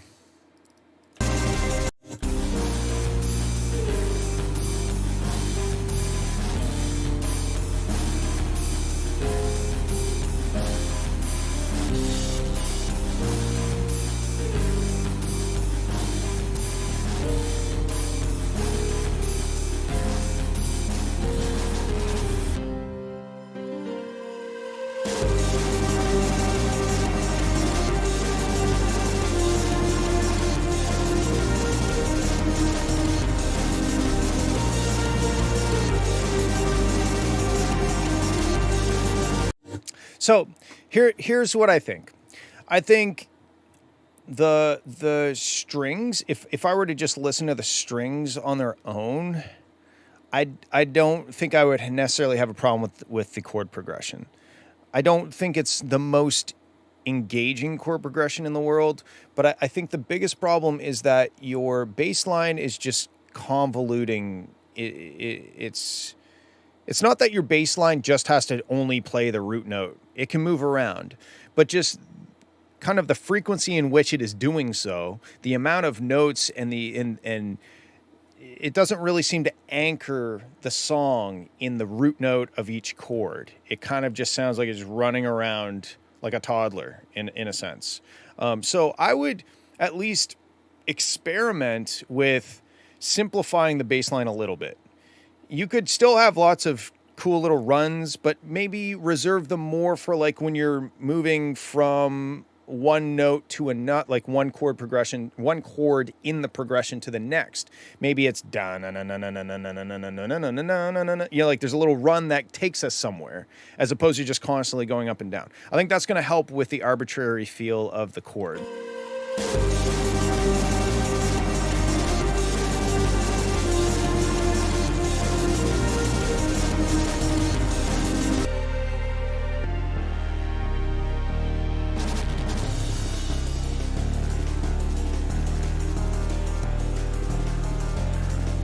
I also feel like your bass is quite loud. Everything else kind of sounds underneath the bass. Like specifically, your drums are quite quiet.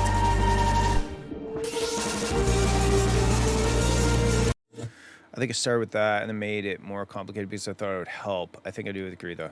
Yeah, I mean it's worth a try. You know, I would recommend most of the time when I suggest people make big changes, usually what I do is I suggest they save it as a new version so that you have the safety net of always going back without having to do a bunch of undoing and stuff.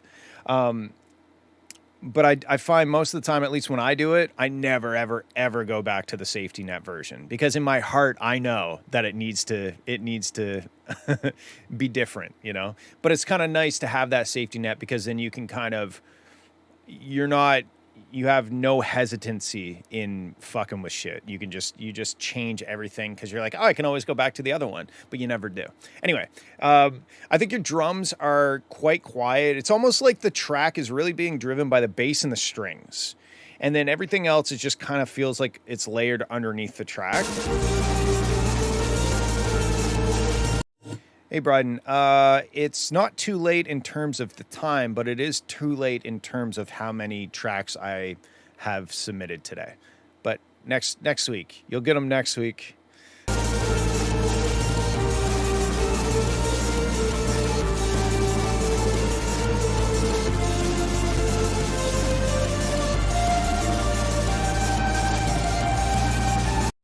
I also don't necessarily know that, like, all of your elements are harmonically jiving with each other. It might just be the bass line that's really throwing me off, but I don't necessarily I can't really recall the melody. So I can't recall any sort of hook or riff when I think about this track.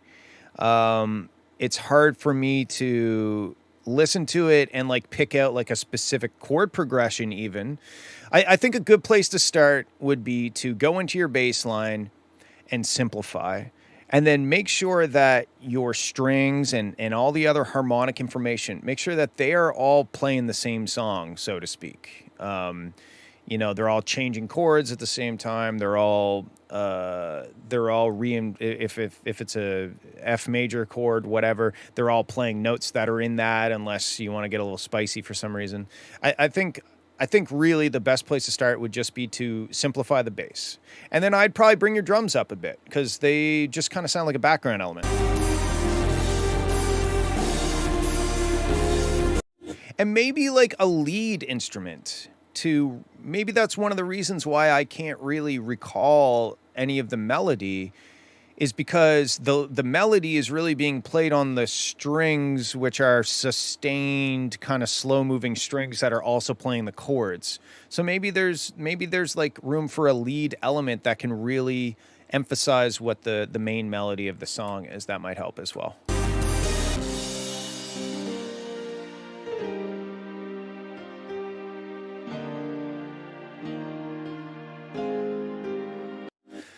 Also, like the strings in piano, they're not like the best sounding strings in piano. They sound a little generic to me. You know, maybe experimenting with some different plugins or some different sounds. They just kind of sound like, you know, like a keyboard. They kind of sound like keyboard instruments, like a keyboard that you would have like at your uncle's house or whatever. So that having like just generally better sounding instruments is probably going to make the whole song sound better. Anyway, those are my thoughts. Very unique, kind of Aphex Twinny. Yeah, the Giant's a good one. All right, let's move on. Thank you for sending. Let's check out Lithy, Tempt Me, Horu Remix.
So this is cool. I like this. It's a very, hold on a sec though.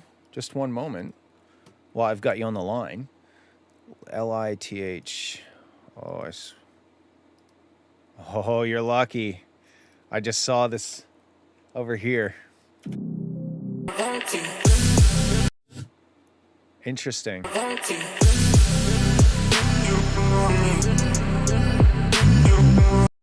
So, okay. So right off the bat, just technical speaking, I think your kick drum is punching a little too hard. I would probably like maybe clip it or do something to bring the peaks down, because overall, like you could see when I just kind of grabbed and then I went into the master.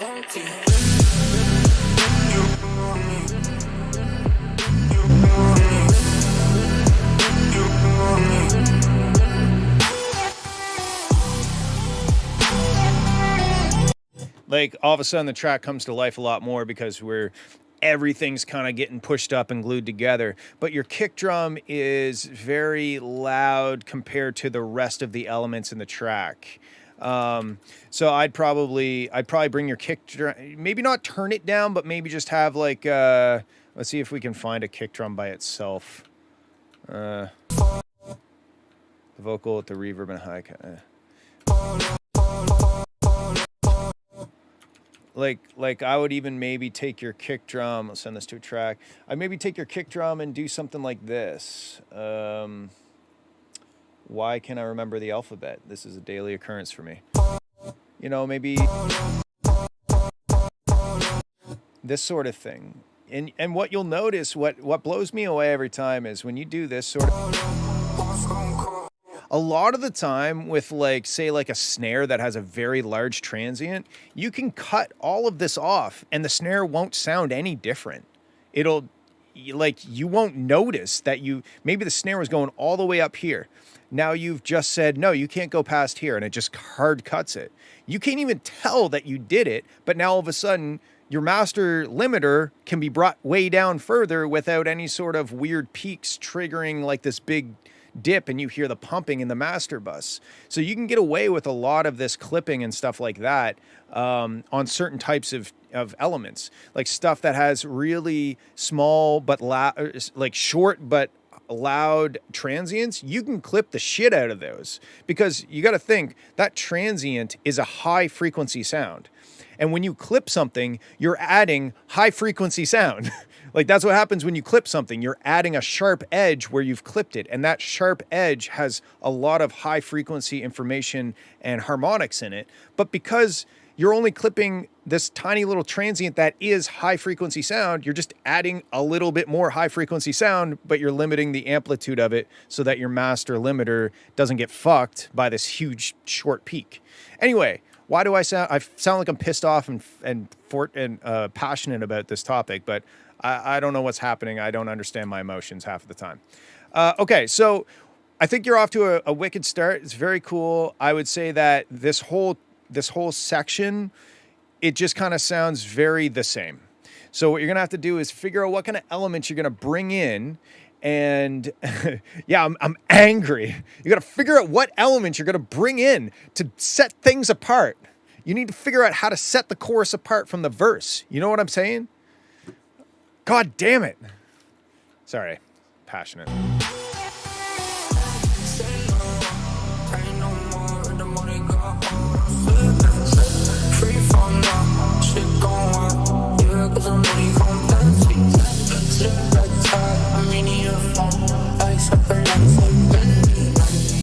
Like, this is pretty crazy that I'm sending your entire track through this distortion, and it's still... Oh, whoops, wrong knob.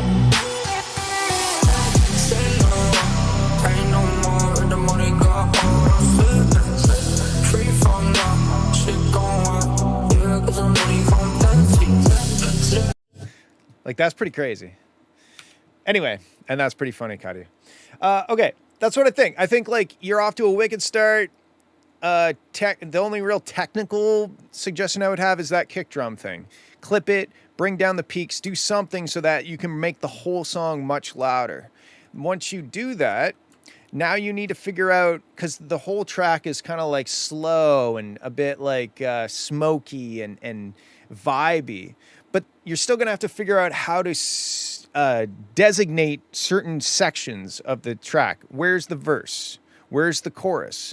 Maybe during the chorus, there's a ride cymbal on every downbeat, and there's this pad that comes in that goes away, and it strips down to just the beat and the vocal for the verse, you know? 2-drop reverse chop. I don't know what that means, but that's cool. Sounds cool to say.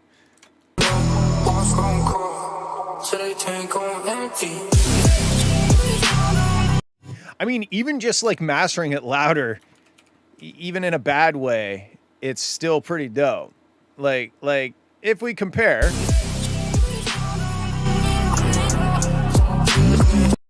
and it's doing all kinds of terrible things to the waveform, but you can kind of get away with it because of the style of music, right? Anyway, that's what I think. I think you should keep going, and you need to, again, as soon as possible, you should try to figure out your arrangement, because it's very easy to get caught in the cycle of make this sound better, make this sound better. Oh, it's sounding so good. Let me make it sound better. Oh, this would sound better if it had this. Oh, I should maybe add some new elements to this section. Oh, this section's sounding so good. I should make it sound a little better. Like, no, write the fucking song and then make the whole thing sound better. Okay, that's my thoughts. Let's check out Defeat.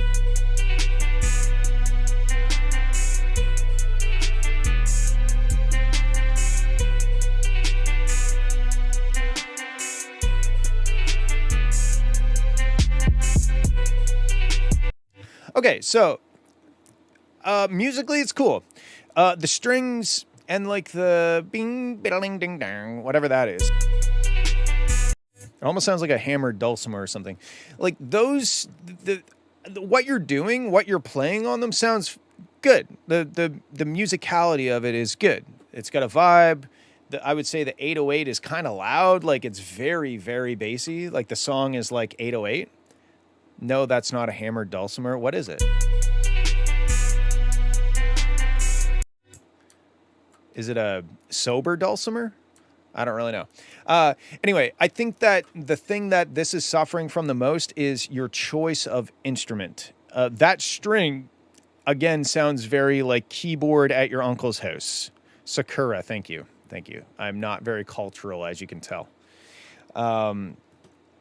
But yeah, the whatever those instruments are, they sound very keyboard. And that's okay if that's what you're going for, but I don't think that's what you're going for.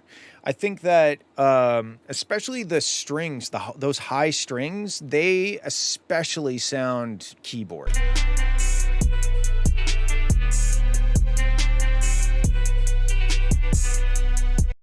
It's a piano playing the stutter.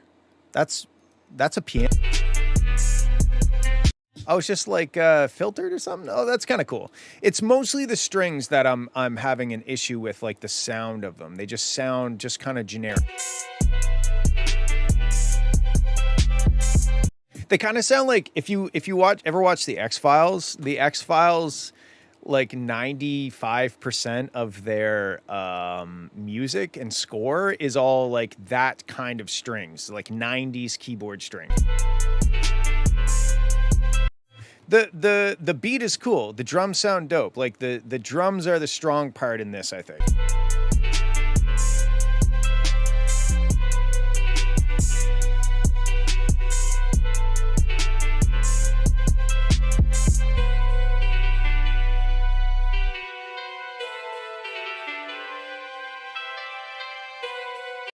This is kind of how, oh man, the X-Files theme song is something else.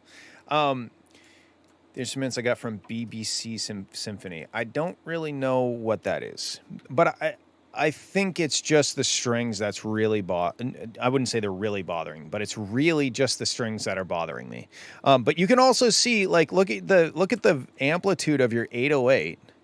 And then look at the amplitude of your instruments. Now, I'm not saying that they should be the same. I'm not saying, but that's a big difference. And if we look at the frequency over here.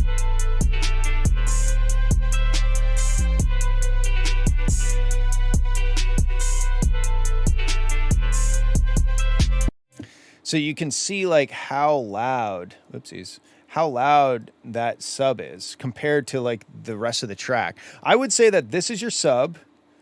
I should stop zooming in. Hold on.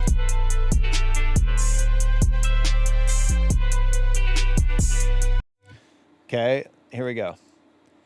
This is your sub. This is your hi-hat. This is the rest of the track. So your sub, you're like, when I say sub, I mean 808. Your 808 is very, very, very loud. Your hi-hats are quite loud. The rest of the song is just kind of trying to keep up, you know? So I think turning your 808 down, maybe your hi-hats down a little bit, but maybe keep your hi-hats where they're at and bring the instrumentation up so that you get more of a balanced mix. And that probably will solve this frequency response issue as well. Because you can kind of be tempted to just, oh, well, maybe I should just turn in the master, turn this down, turn this mid-range up, and then it'll be flat. But that's not really like what I would do is try to figure out if you can fix this frequency response just by adjusting volumes, by turning up the stuff that's contributing to this midsection and turning down the things that are contributing to this low end problem, the how loud that is. This breakdown section, without even listening to it, is too slow and long, and there's not enough happening. It's very like at least like hi-hat or like clap halfway through, or you know, like something to let us know that, let's see, 57 to, I mean, we're talking almost 30 seconds. I had to really do a lot of math in my head just then. We're talking almost 30 seconds of just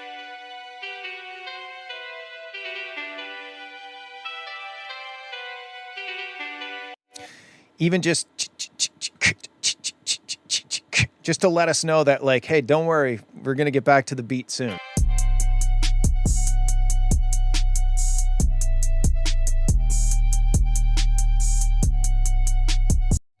Well, I would say you're doing a good job. I mean,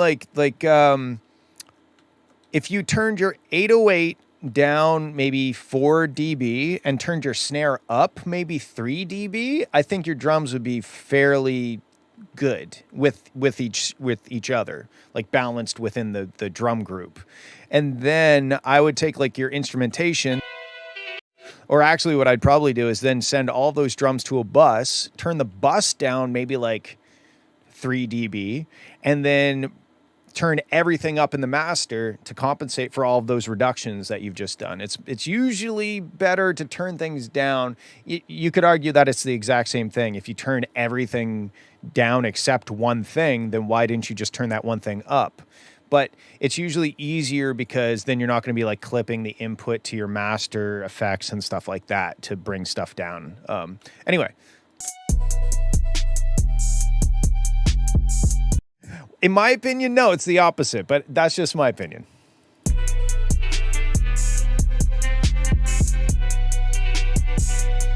But you know what it probably is whatever you're monitoring on is probably doesn't have a great low sub response to it, so it doesn't sound that loud. And maybe the frequency where the snare is very emphasized. So whatever you're listening to it on, you might find that the frequency response of your headphones or whatever is causing you to do this stuff. But yeah, okay, overall, I would try to find better sounding strings. I would turn your 808 down. I would turn your snare up a little. And then I would bring all of your drums down a little bit and turn the whole track up. And then see where that's taking you. Okay, cool. That's what I think. Let's check out Him and I 131. I'm going to go ahead and just ask FL Studio to do 131 beats per minute. Don't know if that's correct or not, but we're going to find out. It's Cos Finger, baby. Okay, that producer tag is really loud. Let me just make sure that I don't have mastering shit still going. I probably do. Nope. Okay, so producer tag was kind of ear piercing, and you can even see it here. It's Cos Finger. That's the S. This is a perfect use case for a de-esser. So if I load up this de-esser, which I already have, Finger, baby. and we find the frequency range that S is in. It's Cos Finger, baby. Yeah, so it sounds really fucked up because it's just in the master bus, but I would turn your producer tag down and de-S it, because that is a lot of high frequency sound right there. Cos Finger, baby. Hey, yo, Red Luke, turn that shit up.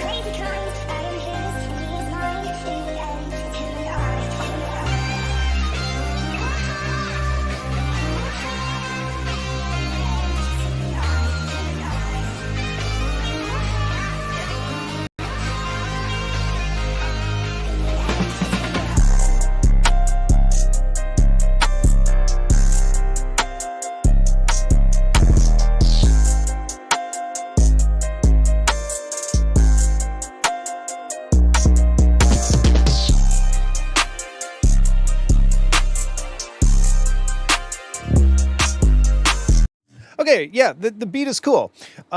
Most of what I'm gonna probably say is it's 8:09. That's funny. So there's like this like background vocal thing, right? So just walk through this thought process with me.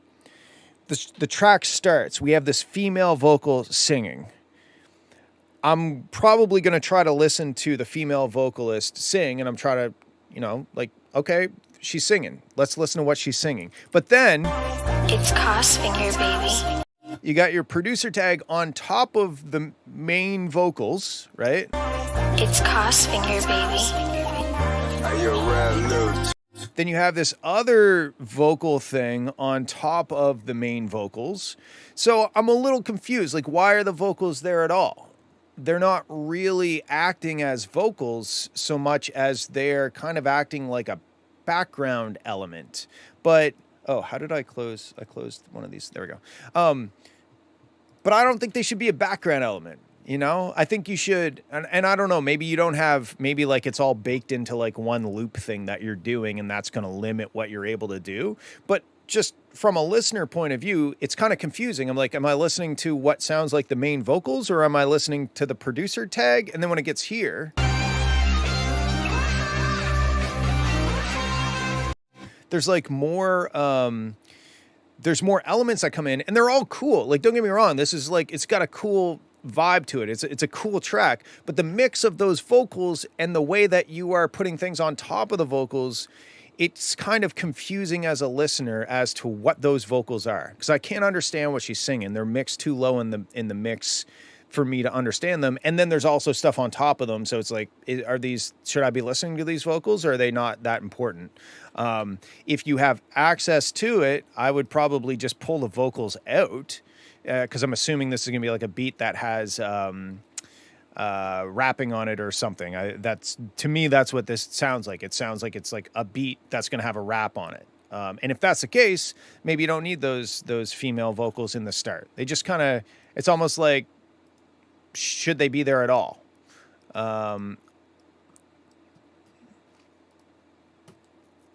Also that.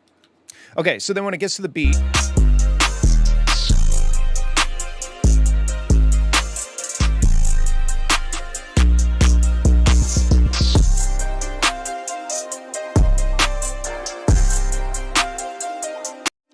the beat's cool. Like the 808's distorting, but that's kind of like that's the style of music.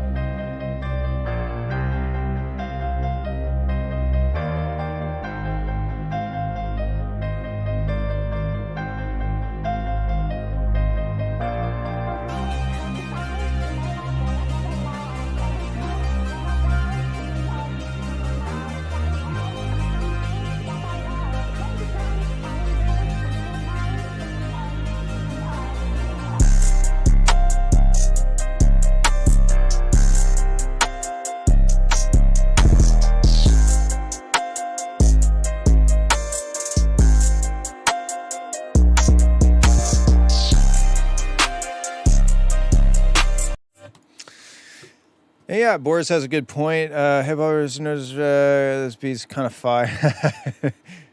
Yeah, like the beat is dope. I think it's mostly just like, why are these vocals in here?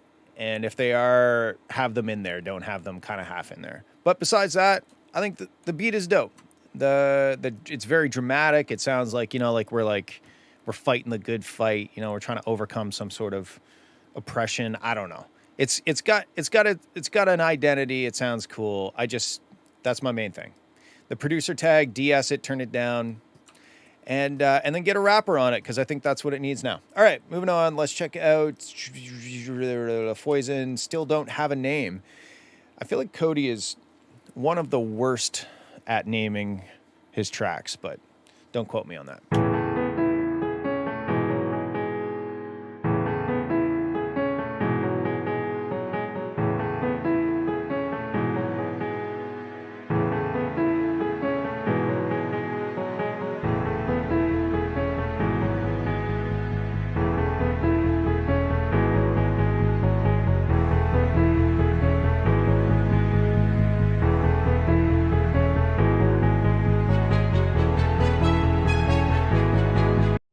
So, what is... Hold on. Hold on.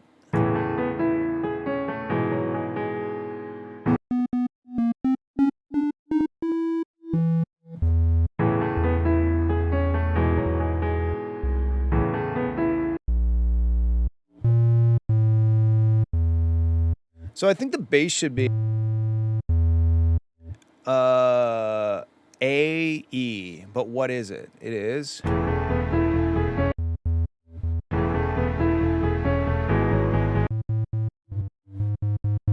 So you're playing E and then G sharp, but I think the better bass line, let's see if I can just like remove your bass altogether, replace it with mine. Oh fuck, I can't do it that way. Hold on, I'll put this to a track, high pass it.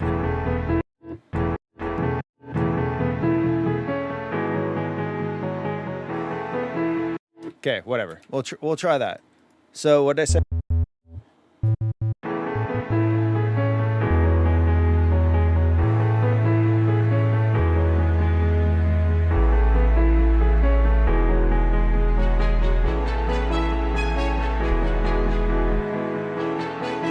I think that's a better bass line to me, going between those two notes. The other one kind of feels like a harmony. It doesn't feel like the bass line. It feels like a harmony for the bass line.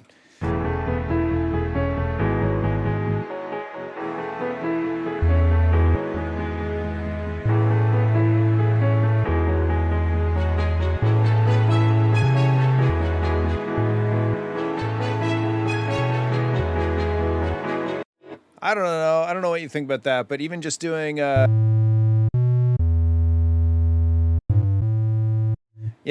E, B, or sorry, A, A, B, E. I don't know. To me, that seems better. Let's keep going.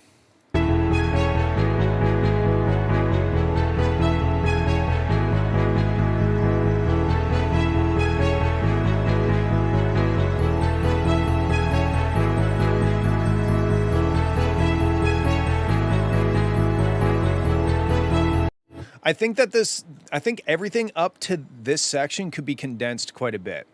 I don't think there's nothing necessarily wrong with doing that for a minute, but just the rate at which you are feeding us new things to listen to is a little slow. Like, it kind of feels like it's dragging on. And I think that if you just introduce new elements more often, or maybe shorten some of these sections, it just doesn't feel like we're like heading towards something. It feels like we've got cruise control on and we're not accelerating.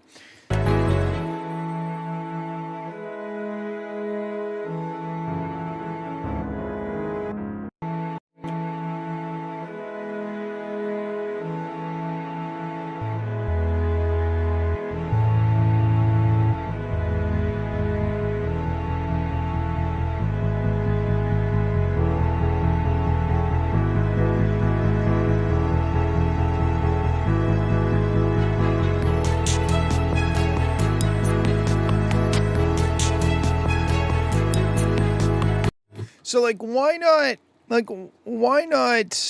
this?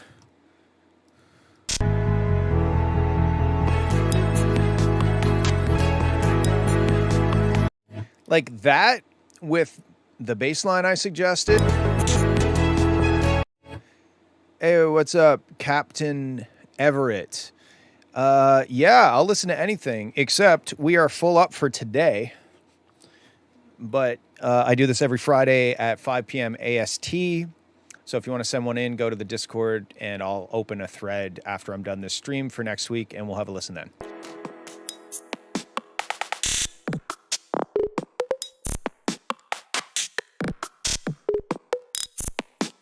So what's the plan for this? What is the plan? I don't think that's true. I probably would have to put a lot more effort into doing this to have a more successful stream, you know, with like 100 billion people watching or whatever. But I'm not too worried about that. It's like a B-side.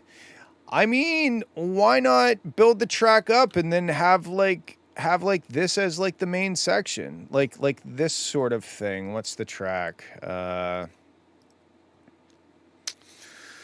The feedback is closed for today. Yes, otherwise I will be here all night. So I usually do 20 a day, and we're at 21. Hold on one sec. Let me find the thing I'm looking for. Fowler Whips. Here we go. I think it's this. Maybe this one. This is kind of similar, I think.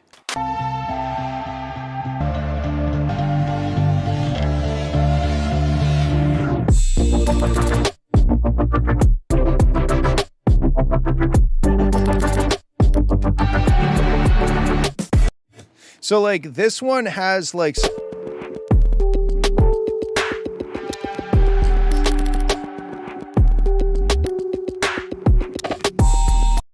so this one has like this like kind of weird. Oh, I didn't know there's a bass line. Anyway, my point is that like there's like this super musical.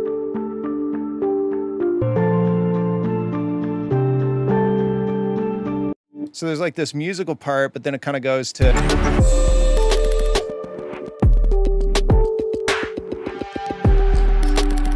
So you could do something like that. Just call yourself Wash. I'm glad to see there's an effort. Thank you. Even though that track I have not worked on in probably a year. Anyway, those are my thoughts. I think the biggest thing you're going to find is if you try that bass line, it might actually fix some of your mixing issues too, because I don't think the bass line's right.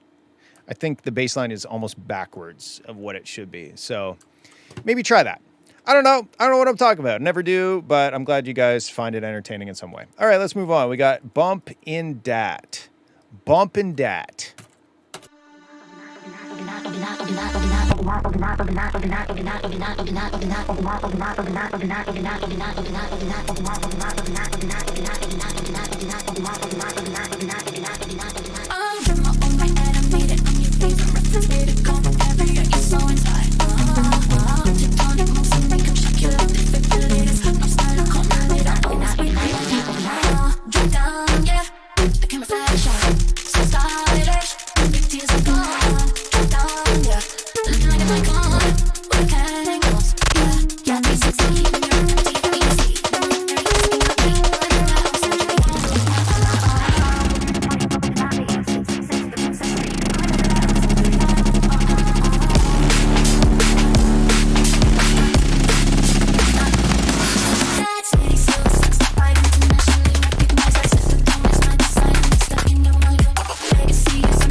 Okay, this is really cool. I really like this. One thing I would say is that there's a combination of arrangement issues and mix issues that make it sound like you made the song and then put an entire vocal from a different song on it. The vocals don't sound wrong, but the track and the vocals don't feel like they're aware of each other. They're just kind of both doing their thing the whole time. And what I mean by that is there's no sections where, maybe you build up, there's a lot of instrumentation stuff happening, so the focus is on the instrumentation, and then it breaks down to something way more simple. We get the vocals delivered on. We get the vocals. We're like, okay, this is the part where I get to listen to the vocals. Maybe there's a very simplistic beat happening or percussion, chord, just maybe some simple chords, some ear candy here and there, but the main focus is the vocals. Then it builds up. Then the main focus is on the drop section with maybe some vocals sprinkled in there. Yeah, so that's what, and that's what it sounds like to me. It sounds like the vocals were an afterthought. And that doesn't mean that you can't bend it to the will of the vocals or vice versa. I feel like let me try to find a section.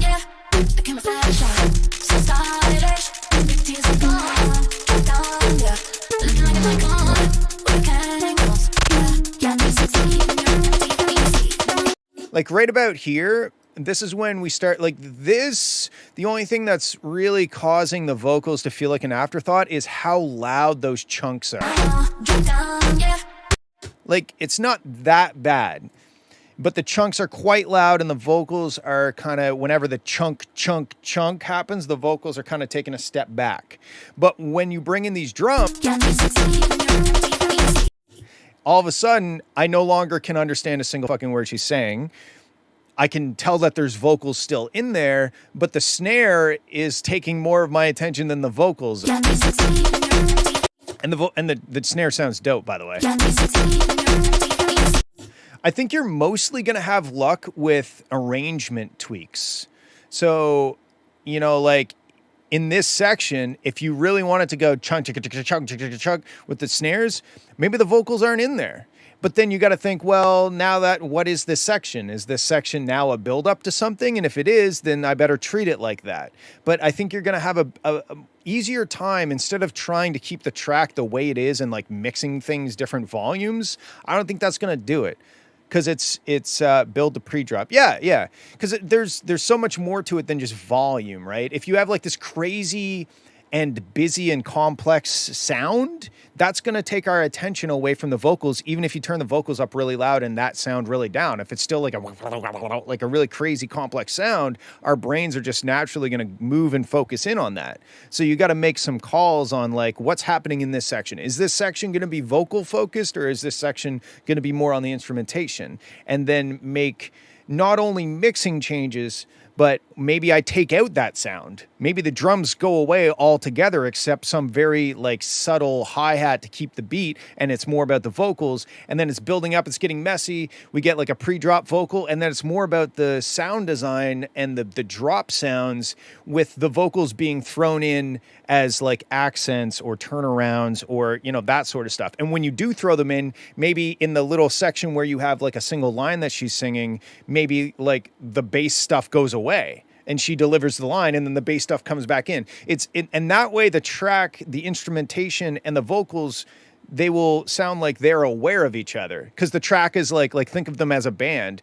I know that a lot of it's just synth and like sound design and shit, but imagine if they're all band members and they're all playing crazy shit. They're all doing solos. And then like, who do I listen to? Everybody's doing a solo. You can't all solo. It's not a solo anymore, right? So now think of it like, okay, like you've got like this crazy sax line, and then the sax player stops and the vocalist comes in and says something, and then the sax player comes back in. Like they're aware of each other.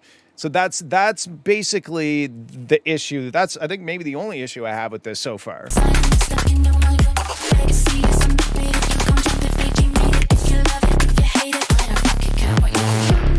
See, like this section isn't even that bad. Like in terms of like that, the confusion with the vocals and the sound. It's really just certain moments. Like,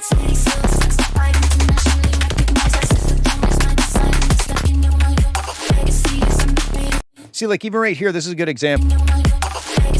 she says a word or she says a line, blah, blah, blah, blah, blah, and then she stops saying words and we get this cool little sound. Right? So that's an example of where, and I think it probably just like coincidentally happened. I don't think you took out vocals there. I think there just wasn't vocals there. And then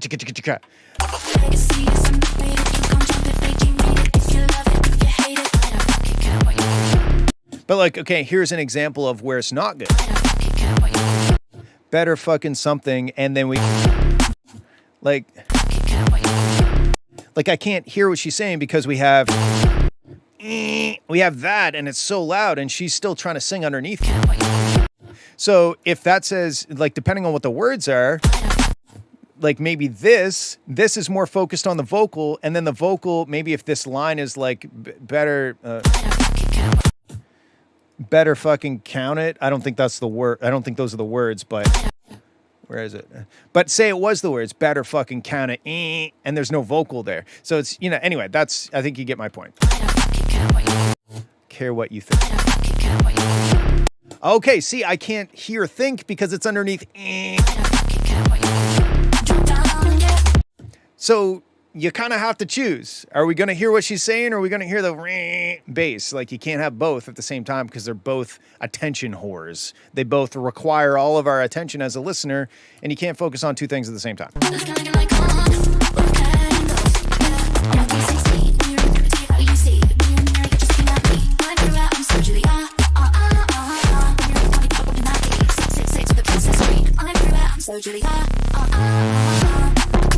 And like this section, this is okay here because she's just going and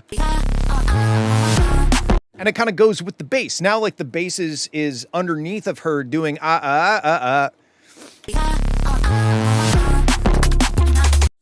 Somebody said bye then. I don't know. Okay, goodbye.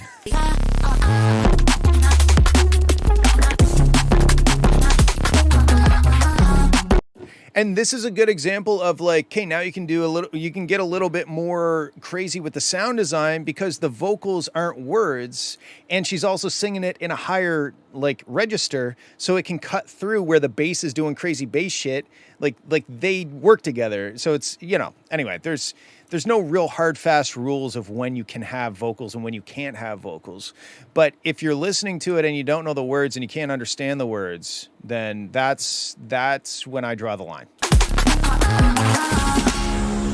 Even moments like this, why not just have ba ba da da da da and like drop everything out, ba ba da da da, and then come back in. So basically, tail end of the drop is more what I should be doing. I mean, I'm not familiar enough with the arrangement to say yes or no to that. I don't really know where the tail end of the drop is.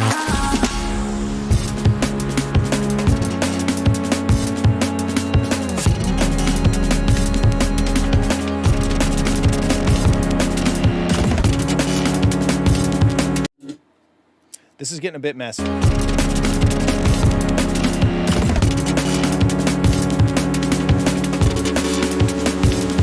I do like this section a lot. It's just getting a little complicated.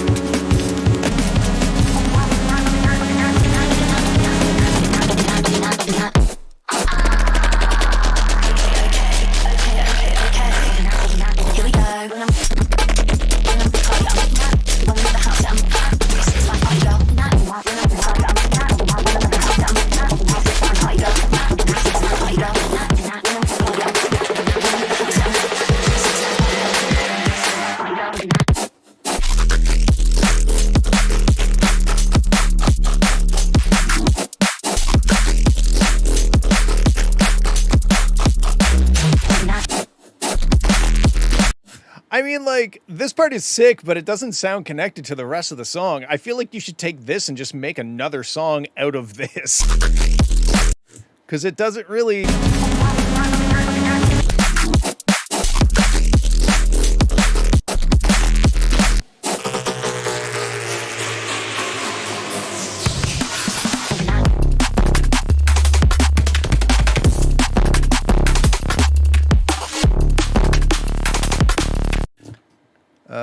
It was definitely hitting 0 dB. I mean, she's going up there.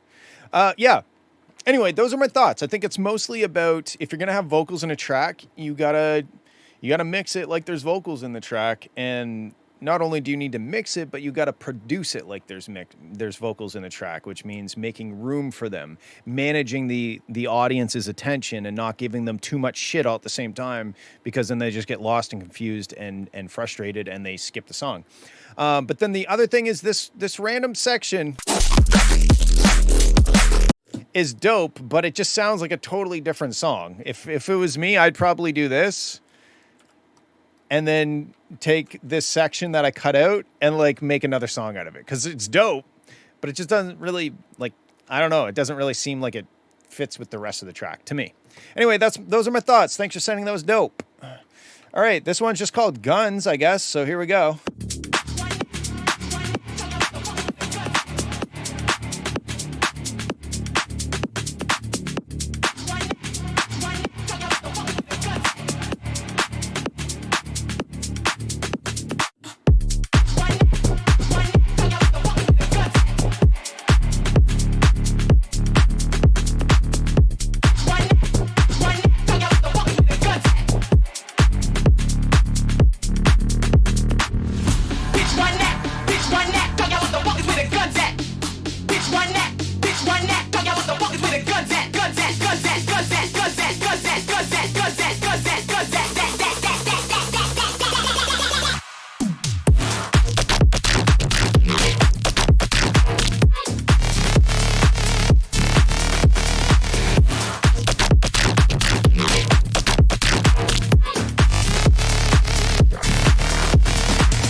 This is very cool. Hold on a sec. Let me just try to find.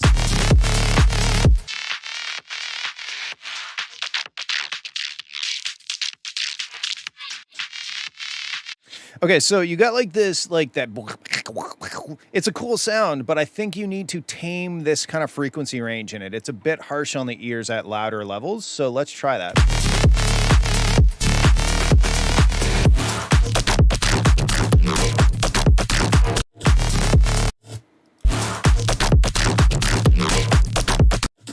Oh shit.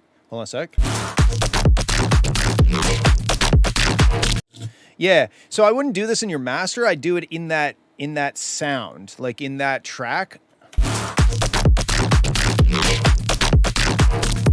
And you don't even need to necessarily do it with a multi-band compressor. You could just go and EQ some of that out, you know? Like you could go. It's right in this area. It's just a little harsh on the ears. Anyway, let's keep going. Another thought I had was this drop is cool, but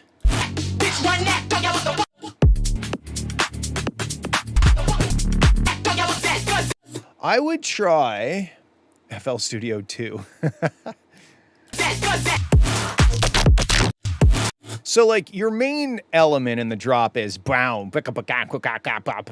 thing, right? I would tease it in the build-up, because it's kind of like you're building us up, and besides like the fact that it's like a house beat, there's not, and it's in the same key, there's not a whole lot of musical elements that are tying the first part, like the intro of the song, to the drop. So I would try to even like maybe this, like take some of those elements and figure out how to sprinkle them into the intro so that you are introducing the song, because this is the song. Like when we get into the drop, that's the song. Like that's the song. There's a call and response, blah, blah, blah. But we don't get any of that information until the drop. And we shouldn't be getting introduced to the sounds in the drop. We want to focus on rocking out in the drop, not trying to understand what the drop is. So get us ready for the drop by introducing these elements, building up to the drop, and then when it finally drops, we can rock out and we already know what the song is, you know? So I think trying to you sneak some of, like, tease it in there. It doesn't have to be full volume, doesn't have to be the whole phrase, but just give us some hints as to what is going to happen in the drop, so that the first, 15, 20 seconds of the drop, we're sitting there like, okay, and then it does this, okay, and then it does that. Nobody's going to, like, consciously do that, but they're kind of going to have to do that because they're trying to understand what the drop is. If you teased a little bit of that beforehand, then they're going to be ready, and then they're going to focus on just rocking it.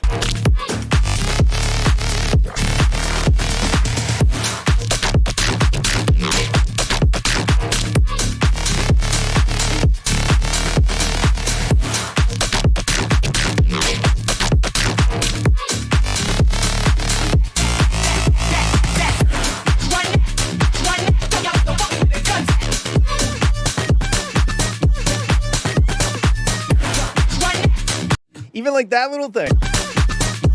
Why not have some of that in the intro? See, like a lot of the time I'll listen to these tracks and you can kind of like picture you guys making them.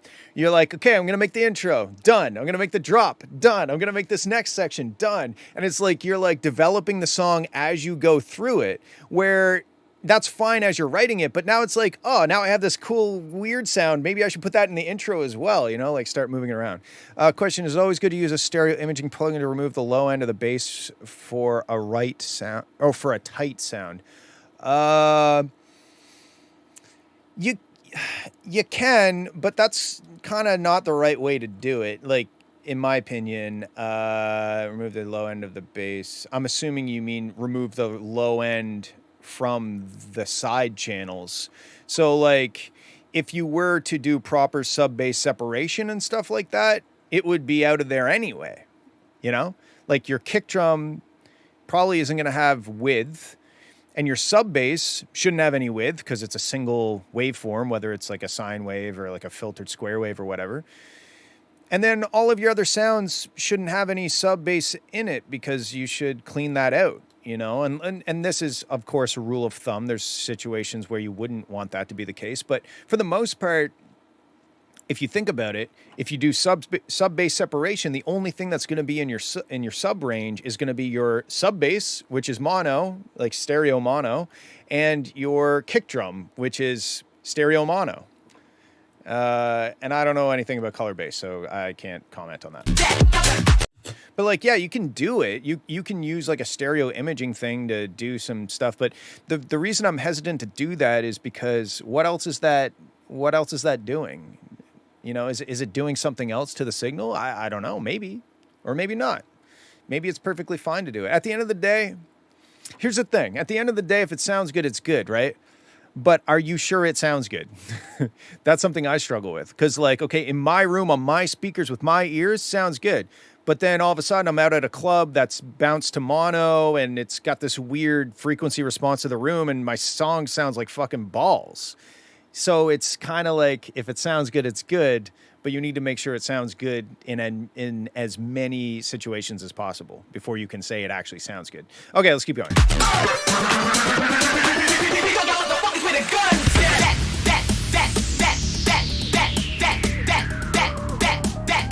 I also think that like if you're gonna use this like vocal thing that's where the gun's at or whatever, I think you should use it a little more prominently throughout the track. Like maybe halfway through the drop, the beat drops for the last little bar, and it's just like the vocal with the drum fill back into it, like where you're like referencing it a little bit more. I think you're underusing the vocal right now.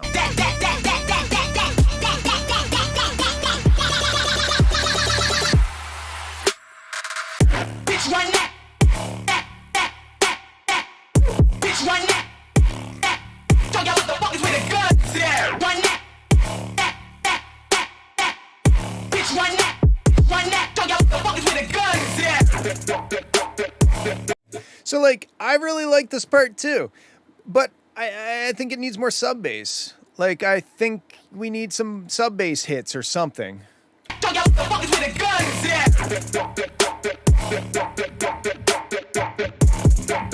Cause like, this is a super cool beat. Pinch my neck, bet.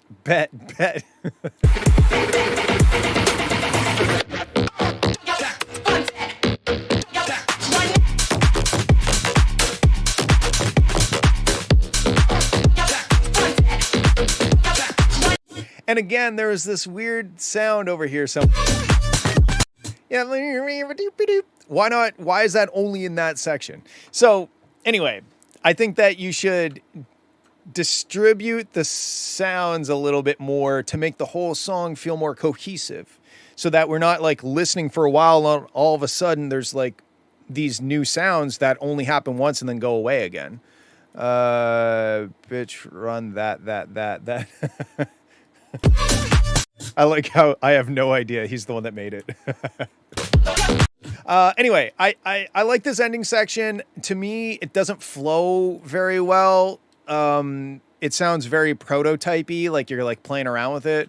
But like, you know, effects or maybe like, you know, shortening this section a little bit and getting back to the 4 to the floor sooner, or having more sub bass in that, like this beat section. But, yeah, anyway, those are my thoughts. There's a bunch of them. I don't know if it made any sense. Good luck. Make money. Okay, let's check out, I don't know how to say this, Boris. Is it Gyron theme? 4 Fowler, not 5 Fowler, not 3 Fowler. Mally, try using really high.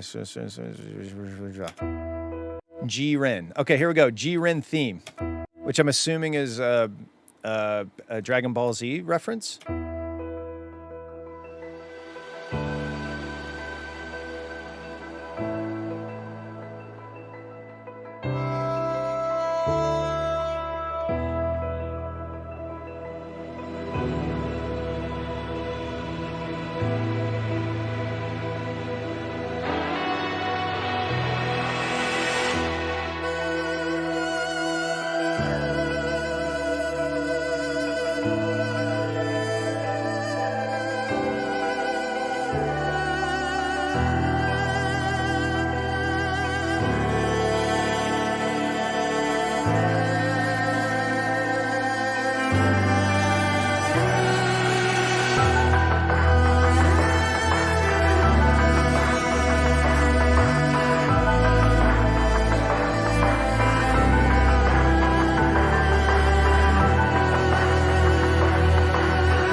Okay, so leading up, and can you send me that like link as a DM in Discord, so that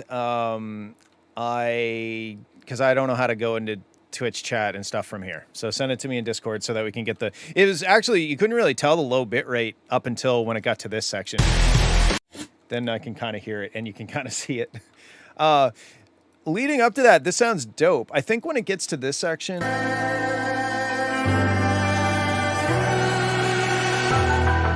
Right here, it feels like there's maybe some drums underneath, but they're not very loud. And I kind of would expect there to be like some like some sort of like cinematic, like band passy kind of sound in drums that I think are in. I kind of hear. So I think that what would make this section really feel like we started moving. Makes them feel there's an anime cover, so for a consistent sound. Yes. It's a Linkin Park inspired. Yeah. So if there are drums, they're not loud enough. Like I don't hear them. So okay, one sec. Let me grab. I gotta go to my requests. I don't know how to use fucking Discord. Online all. Is it under all? How do I see my message requests in Discord? Oh. Where did you send it to? How did you send it to me? Anyway, while we're sorting that out, yes, I think, general. Oh, okay. Thank you. Okay, we'll get it now. So yeah, so far it sounds really good. All the instrumentation sounds legit and amazing. I just think that in that section, the drums should really come up. I want to hear the drums at that point. Okay, there we go.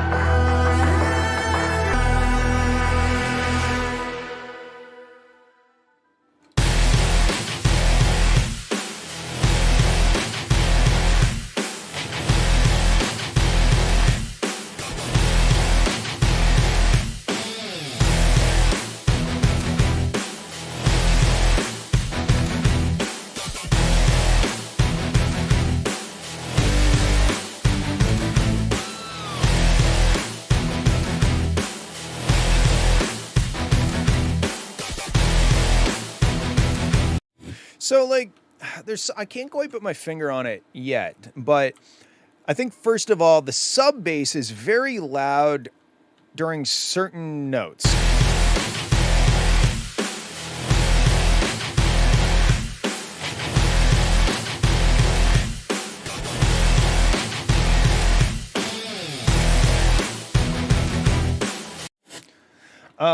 Yeah, I think the sub is a little loud, and it's also what it does is right here.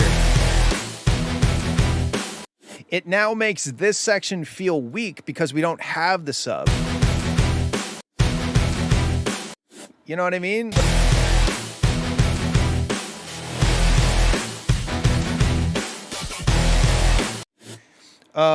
So the next thing is every once in a while I'm hearing like, where is it? Yeah, right here. Like these wub sounds, whoop whoop, but they're like super quiet. And they don't have the sub bass either. So I think overall the sub bass should come down and probably be played with other notes, not just the dun dun. Like how do you fit it in here? Dun dun dun dun dun. Yeah.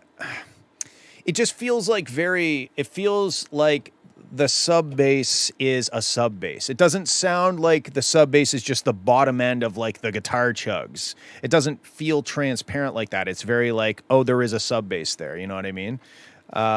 Anyway, yeah, I will listen to the whole thing. Don't worry.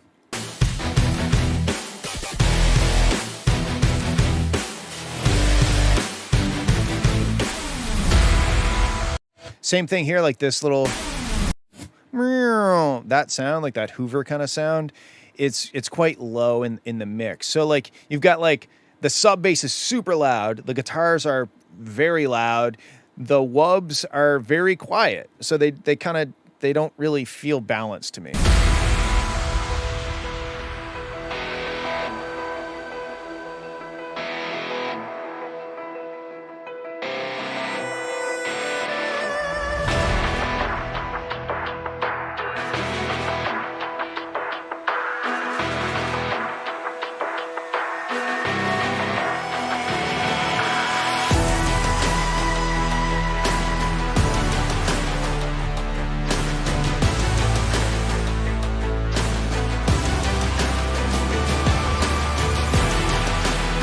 Okay, hold on.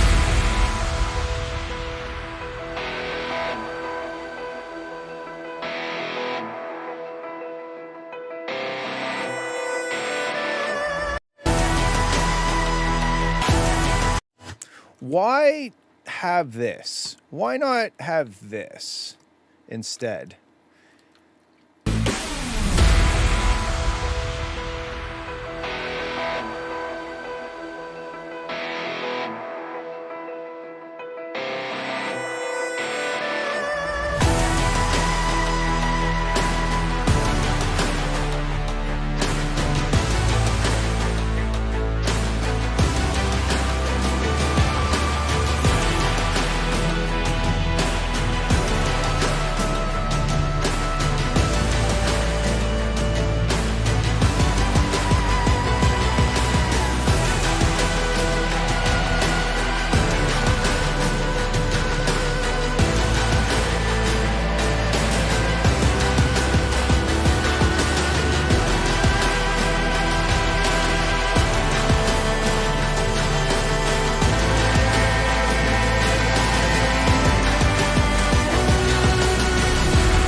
Okay. So I think this is better in my opinion. I think that if there was some other stuff you wanted to like spotlight, so maybe instead of that, we start it here. I just think that like it's kind of feels like it's dragged.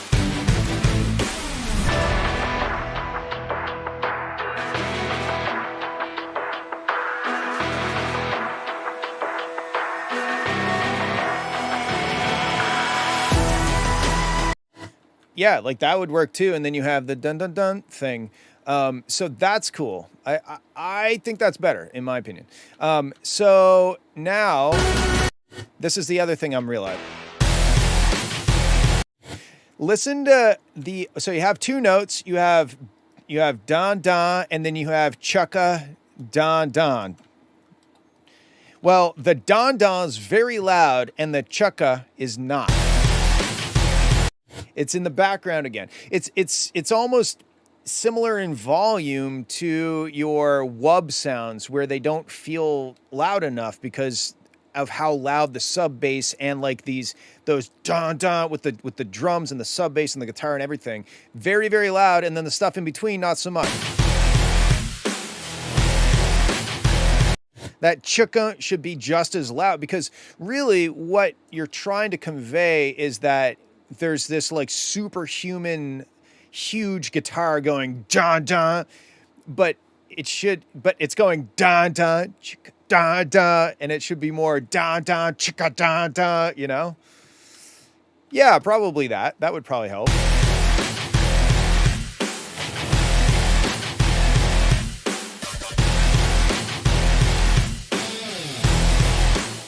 Even that could come up a little bit.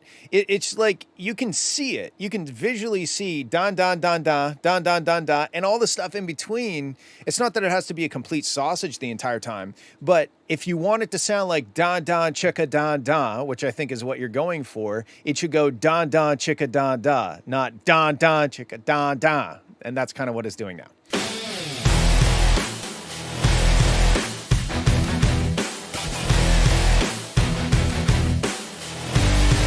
You could even, what I would probably do, especially because you have so many tracks and everything, like mute the drums. Just get the guitar and the wubs, like forget about the drums for a sec and just make sure that the don don chicka don don sounds as good as it possibly can, and then figure out how to mix that as a fucking unit with the drums as opposed to mixing them all individually all at the same time. That's where like bussing and stuff will come in handy with this shit, because then you're like, oh, I want the drums to be louder. Let me just go turn up 47 faders, you know? Intended to have a live appearance at the end. Okay.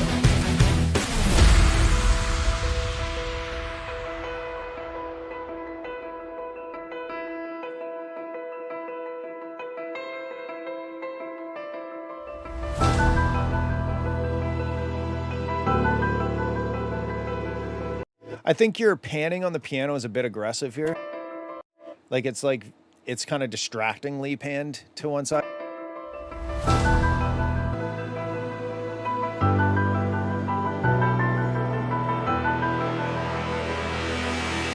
But yeah, I mean, overall, it sounds dope, dude. I think with just a couple of those small tweaks, it would sound even better. All right, let's move on. Last couple for the day. We got Audion and Conscient Patience Whip.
Okay, dude, why don't you take these vocals and put them here?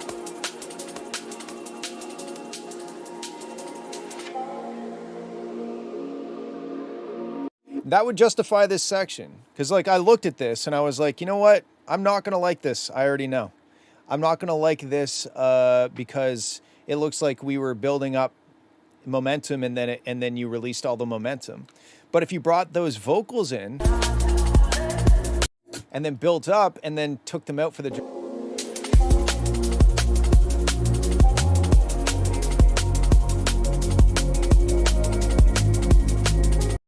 Boris showing his project. It's probably a nightmare. Yeah, I think that would probably solve my issue, because then you're building momentum with the percussion and the production, and then the momentum from the percussion and the production goes away, but now we have vocals and we're like, oh my God, these vocals, they sound so good. And now we're like, yes, give me the vocals. These sound amazing. And then you can build us up and then you drop, and then you didn't have any loss of momentum, mimosa.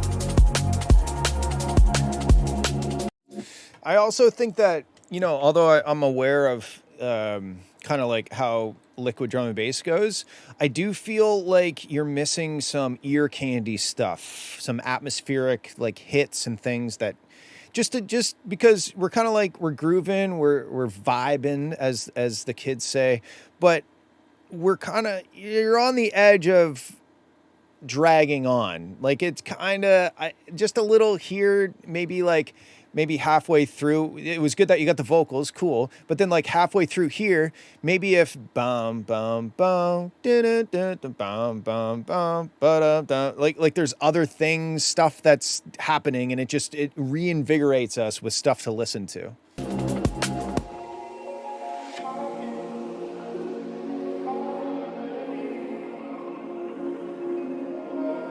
This part might be all right as is if you had a bit more effects or impact when it happens.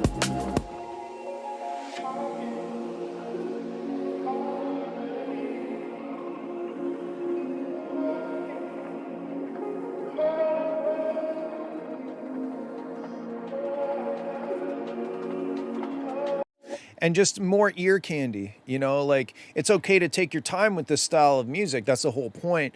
But giving us little breadcrumbs and just tossing us little, you know, bones to chew on while we're enjoying the atmosphere is never a bad idea.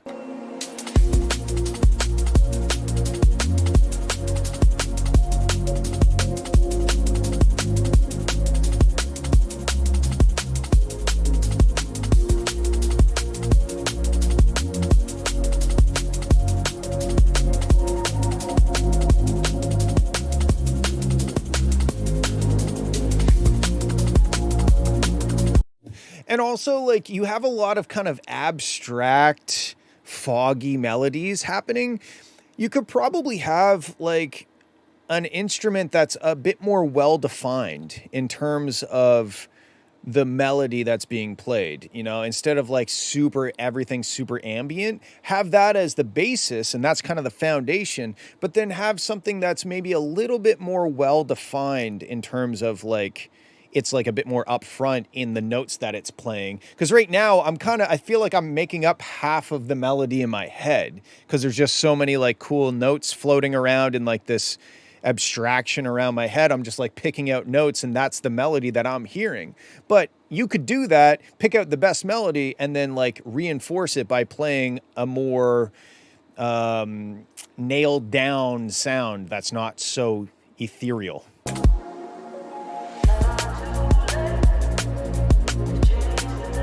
And you could base the melody off of the vocals. That way it ties it all together. Dun, dun, dun. You know, like that could be part of the melody. You could pull it from the vocal, and then you can go back and forth between the melody being played by some synth or something and then the melody on the vocal as well.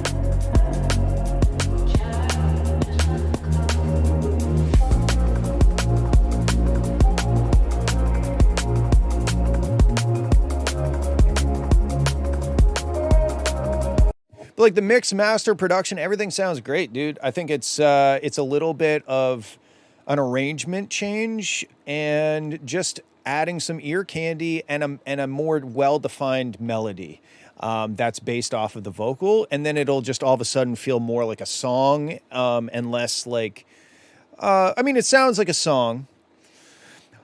But I just think there's moments in the song where I kind of just get a bit bored, right? And I think if you tried a few of those things I suggested and some other stuff, then you could fill the song out. You could add some more meat to the bones without it becoming overbearingly busy. All right, let's check out the last one for the day. We've been streaming for over 5 hours now. That's a long one, but let's have a listen. Lucky Socks Guess. I don't know who the fuck sent this in. Let's have a listen. You wanna guess the color of my underwear? You wanna know what I got going on down there? Is it pretty in pink or all see-through? Is it showing off my brand new lower back tattoo? You wanna put them in your mouth, pull them all down south. You wanna turn this shit out, that's what I'm talking about.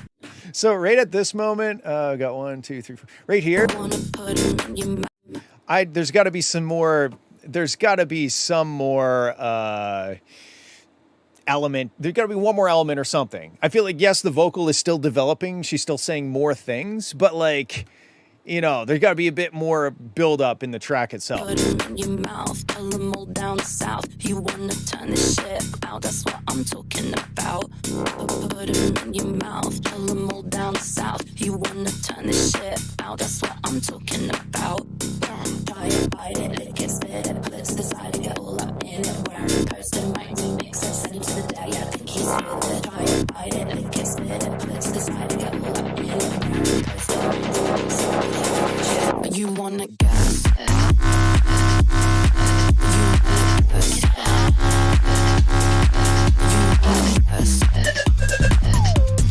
Okay, so yes, this whole section kind of just chugs along at the same rate. You know, you gotta build this up. You gotta start ramping up as if we're moving towards something. There's not a single bit of effects in this whatsoever.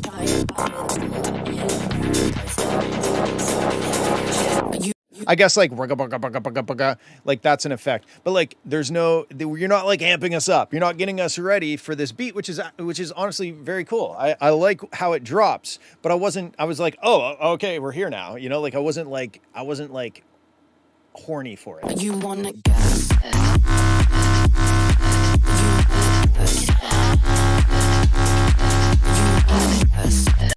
My next thing is when she says you wanna.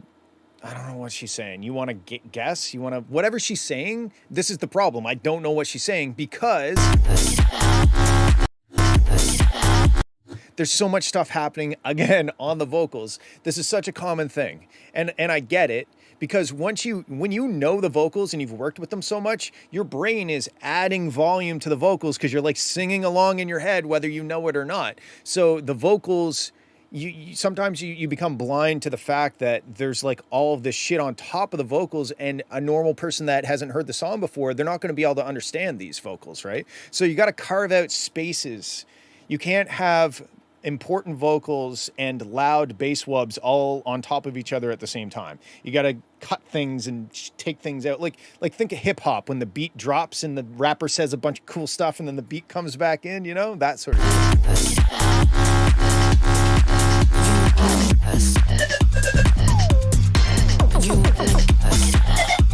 I'm also noticing that this track feels very mono.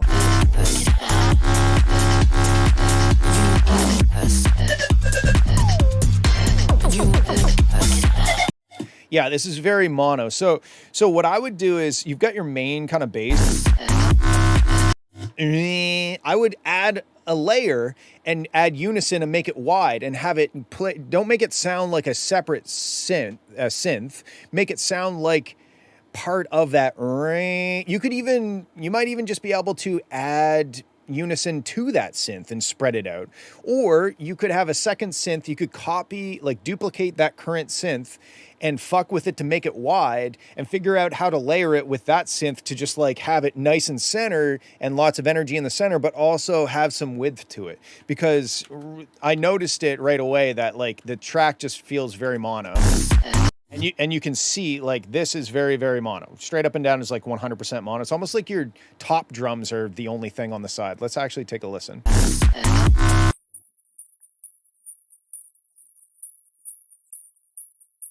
Wow, it's almost like I called it. The top drums are the only thing on the side, everybody.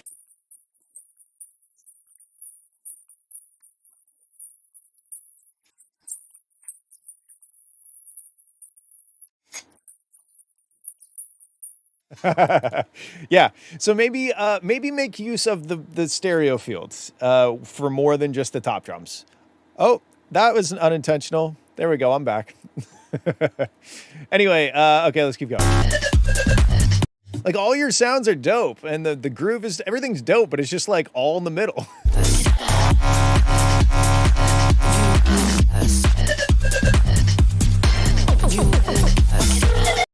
And once you start playing with the stereo field, you'll be amazed. Like right now, it's feeling the mix is feeling kind of cluttered, right? Because everything is on top of each other in the stereo field. When some things are wide, some things are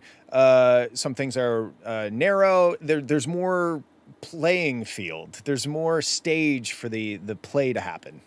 Hey Billy, you there? Don't have to guess the color of your underwear. Already know what you got going on down there. It's the lacy black pair with the little bows. The ones I picked out for you in Tokyo. I saw them when you sat down. They were peeking out. I'm gonna tell you right now, they're all I'm thinking about. I wanna try it, ride it, lick it, spit it, pull to the side and get all up in it. Kiss it right again, I fit it. Trying like space, but she knows I hit it.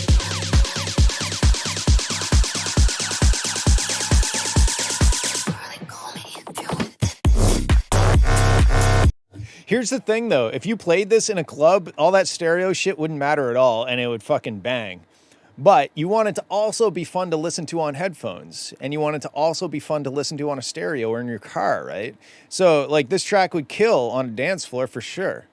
But there are ways for you to add stereo width without compromising how it sounds in a club or in a mono setup, and get the best of both worlds.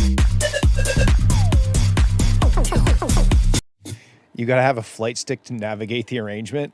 Let's see if I can open. I don't know if I have. I have 7. Yeah, it should be fine. You want to see something that's hard to navigate.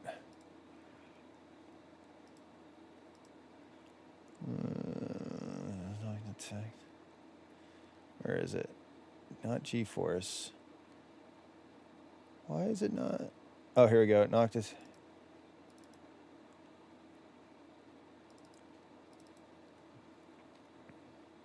This is my life.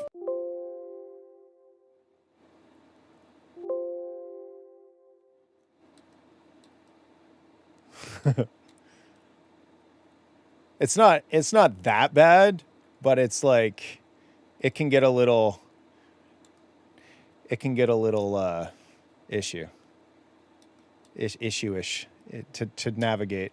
Sometimes it's easier to turn off the other layers that you're not working on. But anyway, I don't know where that came from. Anyway, that's my thought. I think this track is super cool. I really do like it. Clear the things should just be placed in stereo. Somebody was saying, how do you navigate that project? And I thought, oh, well, navigating a PCB project can be challenging. Okay, so here's what I'll say about blueprint for where things should be placed. There are certainly some rules of thumbs, but nothing super hardcore. I mean, like your main elements should be centered. That doesn't mean they're mono. It just means that they're in the center, you know, because you can have, say I record my guitar, I record a guitar riff and I record it twice. So they're two different recordings of the same riff and I pan one hard left and hard right. Now they're all the way on the side. There's nothing in the middle, right? They're hard panned. But now by the same token, what I could do is play it a third time, and then I place one straight in the middle, turn it way up, and then take those hard panned guitar tracks, turn them down, and now that guitar track feels like it's in the middle, but also spreads out to the sides. So that's still anchored in the middle, but has some stereo width. So for me, kick drum, snare, the kick drum should usually be fairly mono, unless you're going for some like cool room sounding kick that has some like side information on it. But for the most part, a kick drum is dead center in the mono. Dead in the center mono. Clap usually dead center with some width, you know. Hi-hats and top drums usually exist in a kind of an orb around in the stereo field like yours is now, right? Vocals should almost always be centered with some width. You know, and that could be achieved either by recording doubles and triples and panning them around, or some reverb or delay type effects to space it out into the sides. Your main bass should be fairly mono. It should be centered, but with this style of track, there should be some element of width to it as well, so that it feels like larger than life. You know, you have like you have it in the middle, but it's also like surrounding you. I'm trying to think of what else. Effects are usually fairly wide, you know, but for the most part, it's kind of on you. You are the producer. You have this sound stage to work with. You have front to back, which is your volume. You have left to right, which is obviously your left to rightness. You have your low to high, which is like your bass or your treble. And it's your job to find places to put stuff. But if you put like, say you take like a main element and you pan it over to one side, that's going to feel fucking weird unless there's something to balance it out on the other side. So you kind of always want to try to keep like a left to right balance, but that's not to say that everything has to be exactly the same left to right, or else that would literally be mono. So blah, blah, blah, blah. I hope that helps. Okay, cool. That's it for this week. Thanks for hanging out. I love all of you, and I hope that you have a good weekend, and I will be back.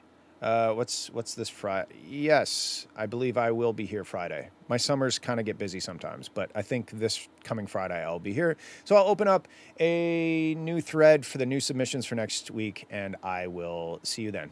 Okay, bye.